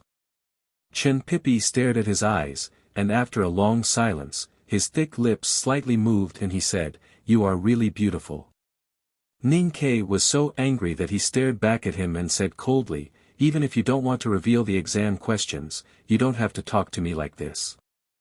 I don't believe that I can't enter the second floor without your help." Chen Pippi looked at him and shook his head pitifully. He said, "You have said many times that you want to enter the second floor. I didn't pay much attention at that time. I thought that although your aptitude was much worse than mine, it would not be difficult for you to defeat the so-called talent Xie Qingyun after half a year of careful guidance from me. However, who would have thought that the West Hill Divine Palace would be willing to let Long Qing come to Chang'an City? With this person in front of you, you really have no hope at all. I remember clearly that you said a few days ago that in your eyes, Prince Long Qing is just some cats and dogs. Now you say that I am not qualified to be compared with him. Does that mean that I am not even as good as a cat or dog in your eyes?" Ning Ke said angrily, waving his sleeves. Chen Pippi raised his fleshy arm and patted his shoulder. He sincerely comforted him, "You don't have to say it so clearly. I was worried that it would hurt your self-esteem, so I didn't say it directly." "Then why does it matter if you tell me the exam questions?" Ning Ke said angrily, "It's no good for you if I can't enter the second floor. If Prince Long Qing enters the second floor and finds out your real identity, you will also cause a lot of trouble. Because you are unlucky." Chen Pippi looked at him sympathetically and said, "The headmaster of the academy and eldest brother have not returned from their travels. Although the second floor is opened according to the date set last year, it is second brother and the professors in the front yard who are in charge of it. The professors will not tell me the exam questions. Even if I know, I can't tell you at the risk of being whipped by second brother. Second senior brother is a righteous and serious man. He hates dirty tricks and shameless tricks the most in his life. If he knows that you want to use my back door, even if you enter the second floor, he will beat you and kick you out. He patted Ning Kei's shoulder again and comforted him, you are really unlucky. If the headmaster of the academy and eldest brother are here, they are very easy to talk to. Maybe I can ask them to let you enter the second floor. What a pity. Ning Kei sat cross-legged on the floor and thought that if what Chen Pipi said was true, then his luck was indeed terrible.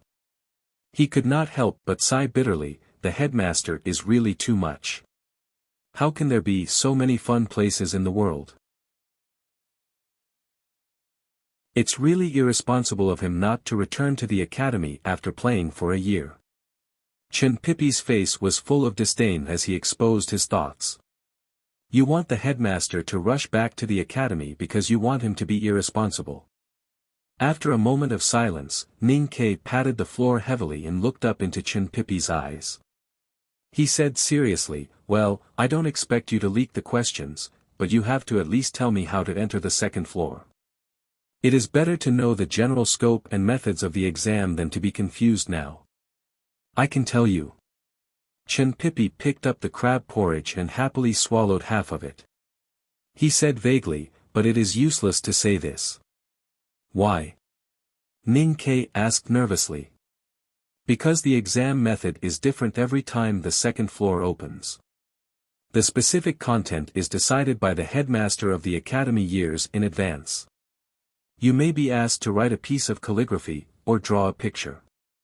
You may also be asked to swim in the wetland. Or you may even be asked to eat faster.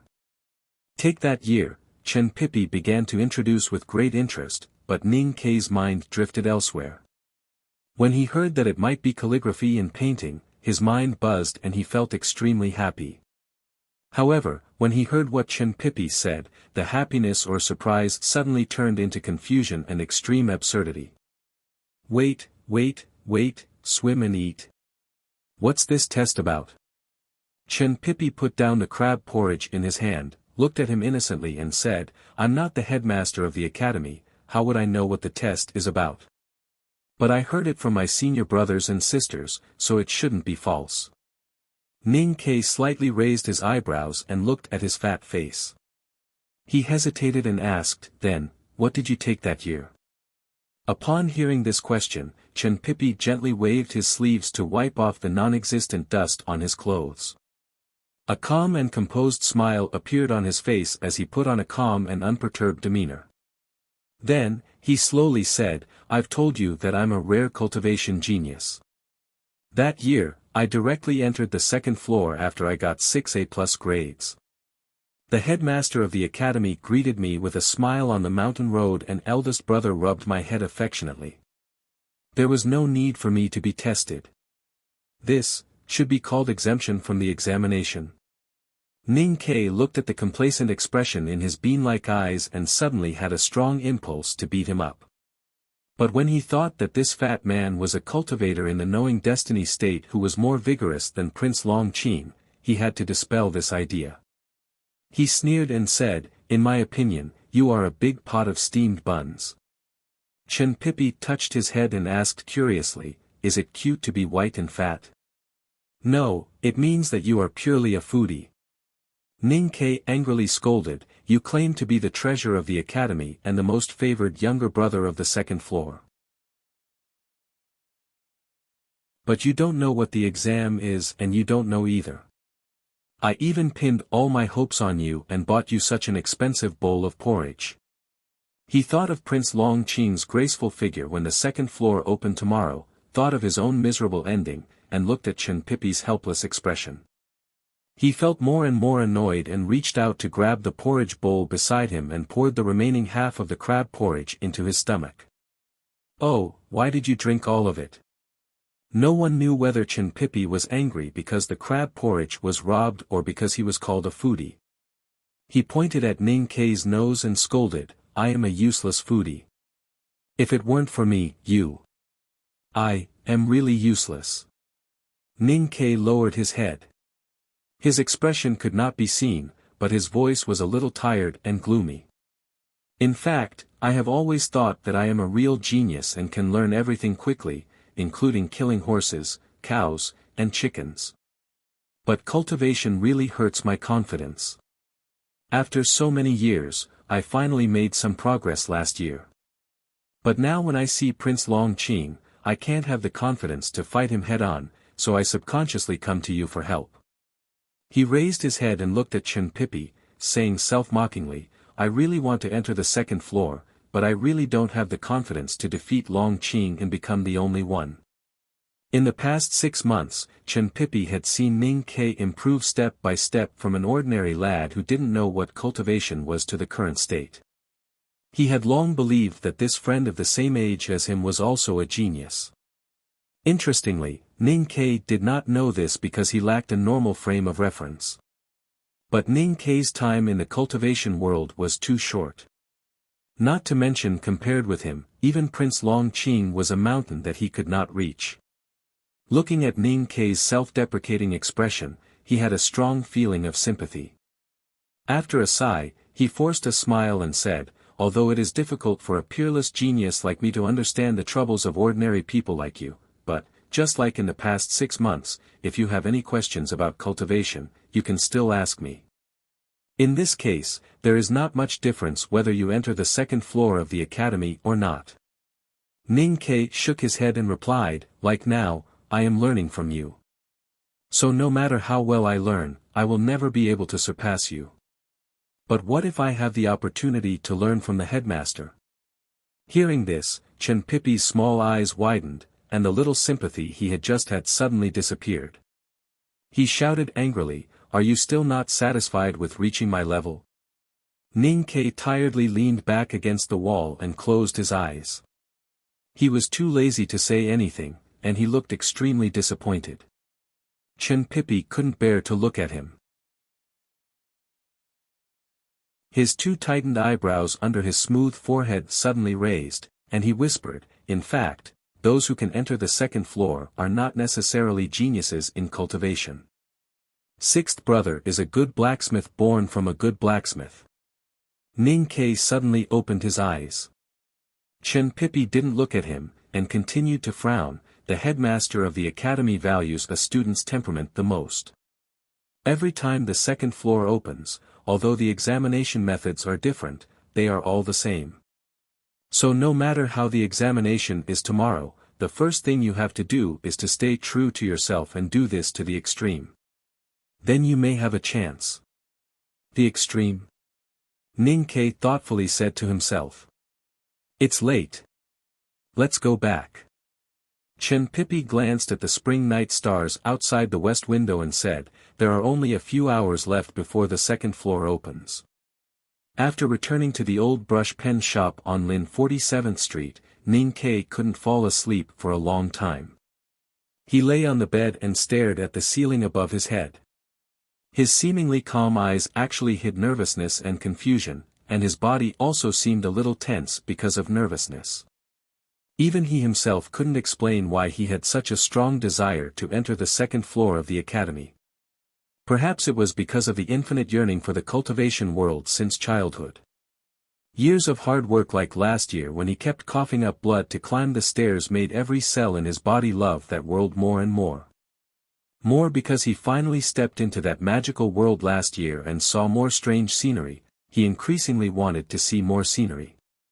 When people went through hardships to climb a dangerous peak and looked up, they would see a faintly higher peak among the white clouds in the distance.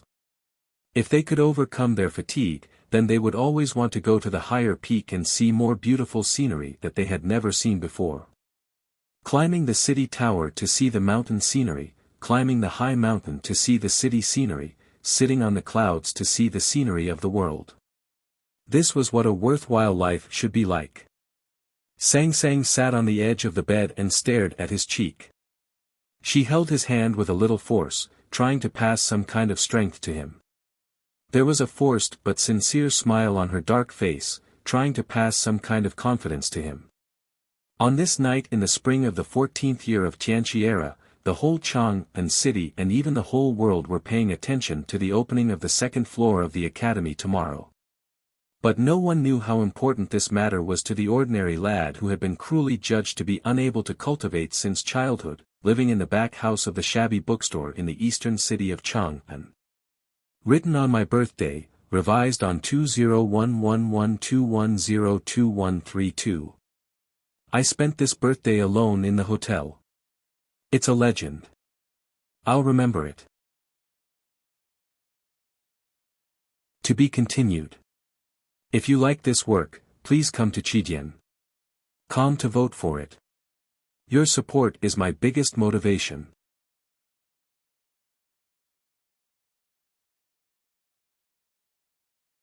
Chapter 150. For Ning Ke, the opening of the second floor was a big deal. No matter whether he could grasp the slim chance or not, at least the chance was right in front of him. For most people, being calm in the face of a big deal was an admirable quality. Ning Ke, who had been through countless life-and-death situations, could barely do this. Whenever he encountered a really big event, in addition to forcing himself to calm down, he also had to do the most important preparation work, which was to take Sang Sang with him. The spring sun had not risen yet, and Chang'an was still dark. He left the Vermilion Bird School in a horse carriage with Sang Sang. When they arrived at the academy at the foot of the mountain in the southern suburbs, the morning breeze was still cool. The meadow of the academy, which should have been quiet, was already very lively. The cavalrymen of the Yulin Royal Guards in full armor were vigilantly patrolling around. Under the temporary awning, the officials from the Ministry of Rights were nervously arranging seats. Under the trees in the distance, some men in Tang official uniforms stood expressionlessly.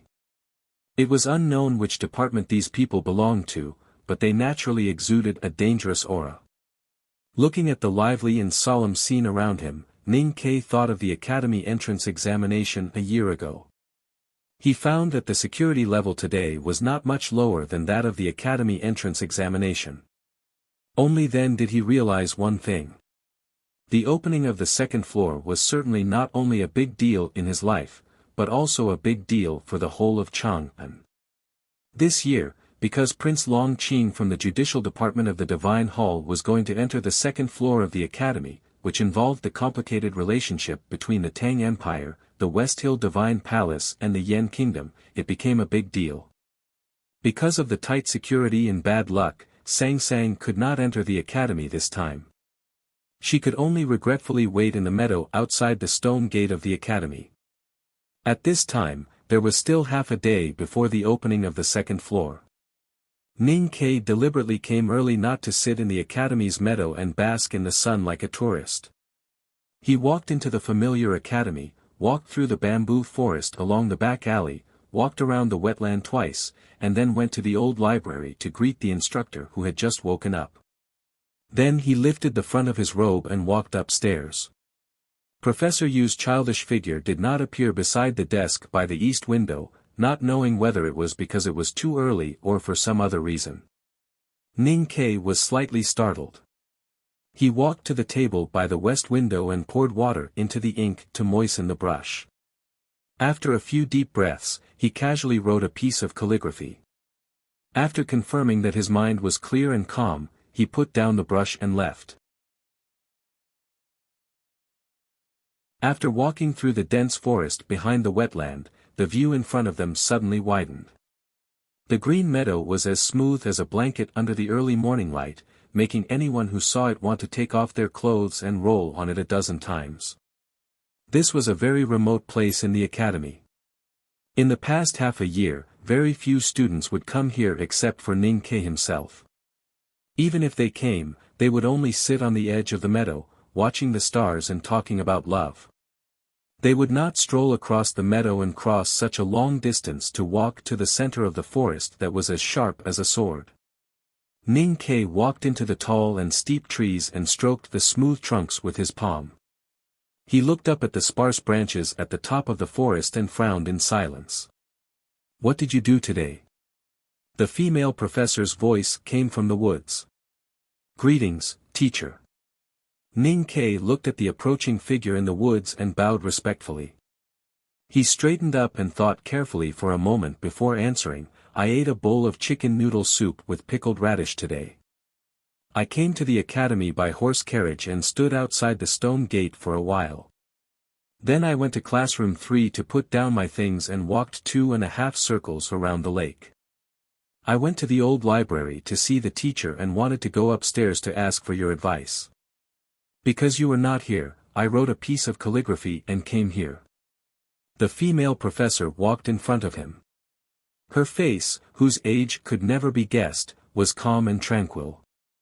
She did not ask what Ning Ke wanted to ask for advice from her.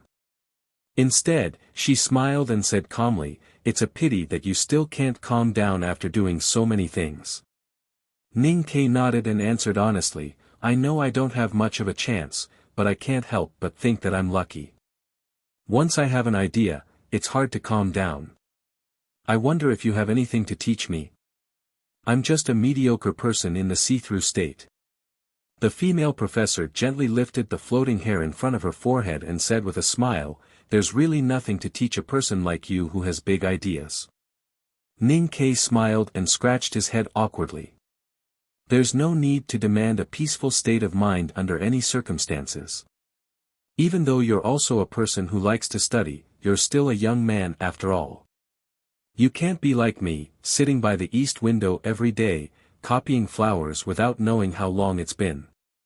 The female professor looked at him and said softly, there are many things in the world that don't depend on whether you have the ability to do it, but on whether you dare to think about it. If you don't even dare to think about it and are controlled by self-doubt, then you're a weak person.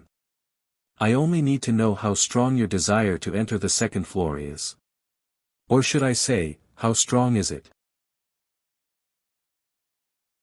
Ning Ke was about to say something, but he did not expect to hear a sentence that shocked him.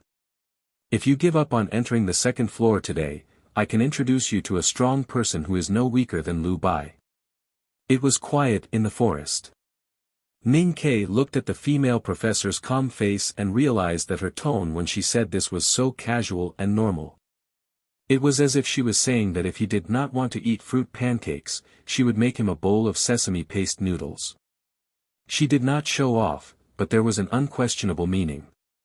However, the sage of Sword of South Jin Kingdom, Lu Bai, was recognized as the most powerful person in the world. She wanted to introduce a strong person who was no weaker than Lu Bai to be his teacher. Where could he find such a person in the world? How did the female professor know him? Ning Ke was so shocked that he could not speak for a long time. He did not know why he trusted the female professor's promise. However, he did not know why when he opened his mouth with difficulty, the answer was no. I still want to, give it a try. I want to see if I can enter the second floor. The female professor's eyes were filled with an interesting smile. She looked at him and asked, why? After a moment of silence, Ning Ke said hesitantly, I don't know why either. I just feel that I've been working so hard on this matter for so long. If I don't give it a try, I won't be satisfied. That's all. The female professor looked into his eyes quietly. Ning Ke scratched his head and replied awkwardly, because I really want to enter the second floor to have a look. The female professor looked at the awkward expression on his face and suddenly smiled sweetly. She said with a smile, thinking is the key. As long as a person wants to do something, they can usually do it. A person's thinking, or ambition, has always been the most beautiful thing in this world. You've made the right choice by persevering. I told you last time that these trees are like swords inserted into the earth. If you can pull these trees out, they will be swords piercing into the sky. A person's persistence is self, and self is the sword in your hand. It's just a pity. She turned and walked out of the sword forest, leaving behind a sigh. Ning Ke did not understand what she meant. He thought nervously, does the female professor mean that even though I have a good foundation and will, I am still no match for Prince Long Qin? Looking at the slim figure that was gradually disappearing at the edge of the sword forest, he suddenly asked, "Sir, you said that if I don't enter the second floor, you will introduce me to a teacher. Is that true?" The female professor did not turn back and replied calmly, "Of course it is true." Ning Ke raised his hand to cover his forehead and asked with a smile, "Can I regret it now?" The female professor replied with a smile, "I have given you a chance." Thoughts, persistence, ego, ambition, sword. The female professor's words seemed to be covered with a layer of veil, and the hidden meaning could not be seen clearly. However, Ning Ke vaguely understood something. The female professor had said this to him because she had seen through his nature. Since he escaped from Chang'an City at the age of 4, he had relied on this spirit to survive and live better and better. Thinking of Chen Pipi's solemn words in the old library last night, "Stay true to yourself, and do your best," Ning Ke found that it was actually the same as what the female professor had said. After careful consideration, although he still did not know what the test would be when the second floor opened, he could roughly guess what the test would be. This should be something that I am good at. Ning Ke gently clenched his fists and walked through the wetlands and quiet alleys, arriving at the already noisy front yard of the academy. Among the black and white buildings of the Qingmei Academy, so many people appeared out of nowhere. The professors and doctors who usually spent most of their time researching their own topics had collectively moved all kinds of chairs outside, holding hot tea in their hands and arguing fiercely about what would happen on the second floor today. They even began to make bets. The students of the academy had arrived early. Although most of them did not dare to hope that they could enter the second floor, no one was willing to miss such a moment. The students surrounded the 6 students of the course of magic skills and kept cheering for them. Naturally, Xie Qingyun from South Jin Kingdom was the focus of everyone's attention. It was almost noon. Accompanied by melodious ritual music, Princely Pei Yan of the Tang Empire, Princess Li Yu, and several officials of the imperial court walked up from the meadow. Following closely behind them were envoys from various countries and dozens of divine priests and Taoists from the West Hill Divine Palace. Some of the green trees along the path in the middle of the meadow had already blossomed. They were pink, fresh and lovely, especially the peach tree near the main entrance of the academy. For some reason, it was especially in full bloom, tenderly swaying in the spring breeze. A young man in a dark robe walked from the path. The blooming peach blossoms were set off by his perfect cheeks and suddenly lost all color. This man was Prince Long Qing of the Yan Kingdom. All the divine priests under Mo Li, the deputy headmaster of the Yutian Academy of West Hill, as well as the envoys from various countries all stood up.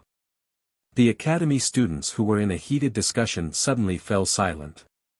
Even the professors and doctors of the academy who were used to the opening ceremony of the second floor could not help but clap their hands in admiration when they saw the young prince walking through the sunlight and flowers. Ning Ke stood in the corner of the crowd and watched the movements in the field. No one noticed him.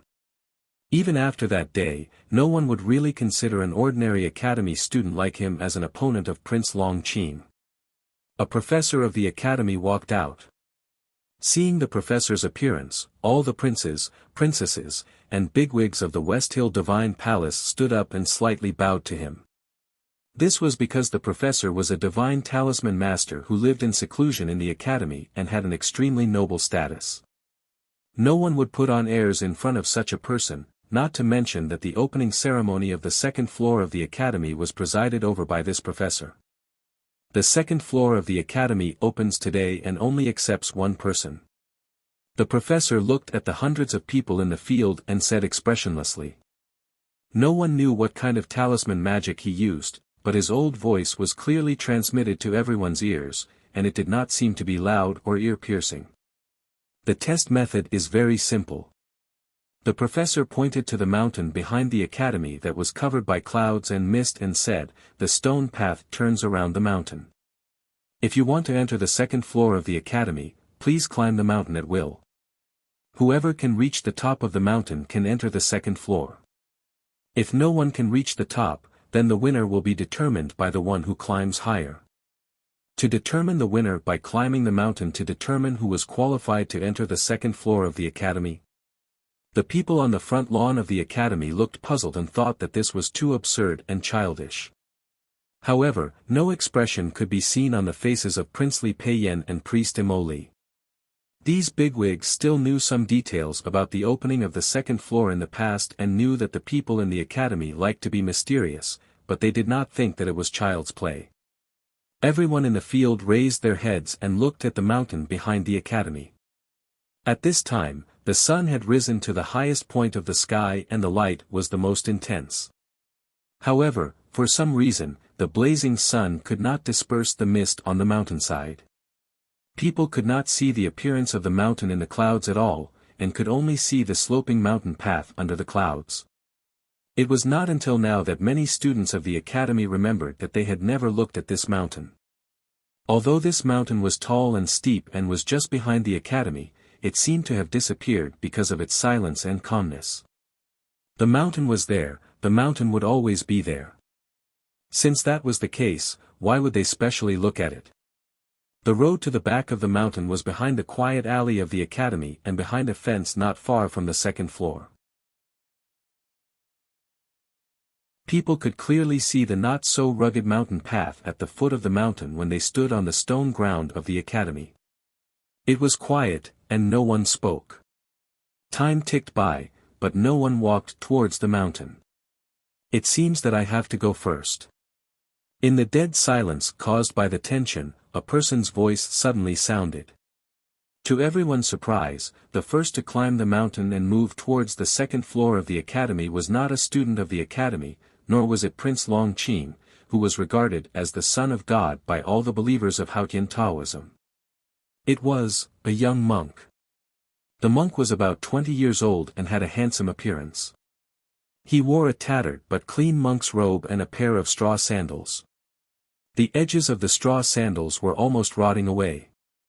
One could imagine how many barren hills and treacherous rivers these shoes had accompanied him through. However, if one looked closely, one could see that there was not a single speck of dirt on his feet. His feet were as white as a lotus. To be continued. If you like this work, please come to Chidian.com to vote for me. Your support is my greatest motivation. You're tuning into the Han Li's Wuxia Chronicles YouTube channel. We're so grateful for your support and don't forget to subscribe to join us on this incredible journey through captivating stories. Your generosity through donations truly makes a world of difference, as it's the primary source of revenue that allows me to expand and enhance this channel for you. Thank you from the bottom of my heart for being a part of this adventure.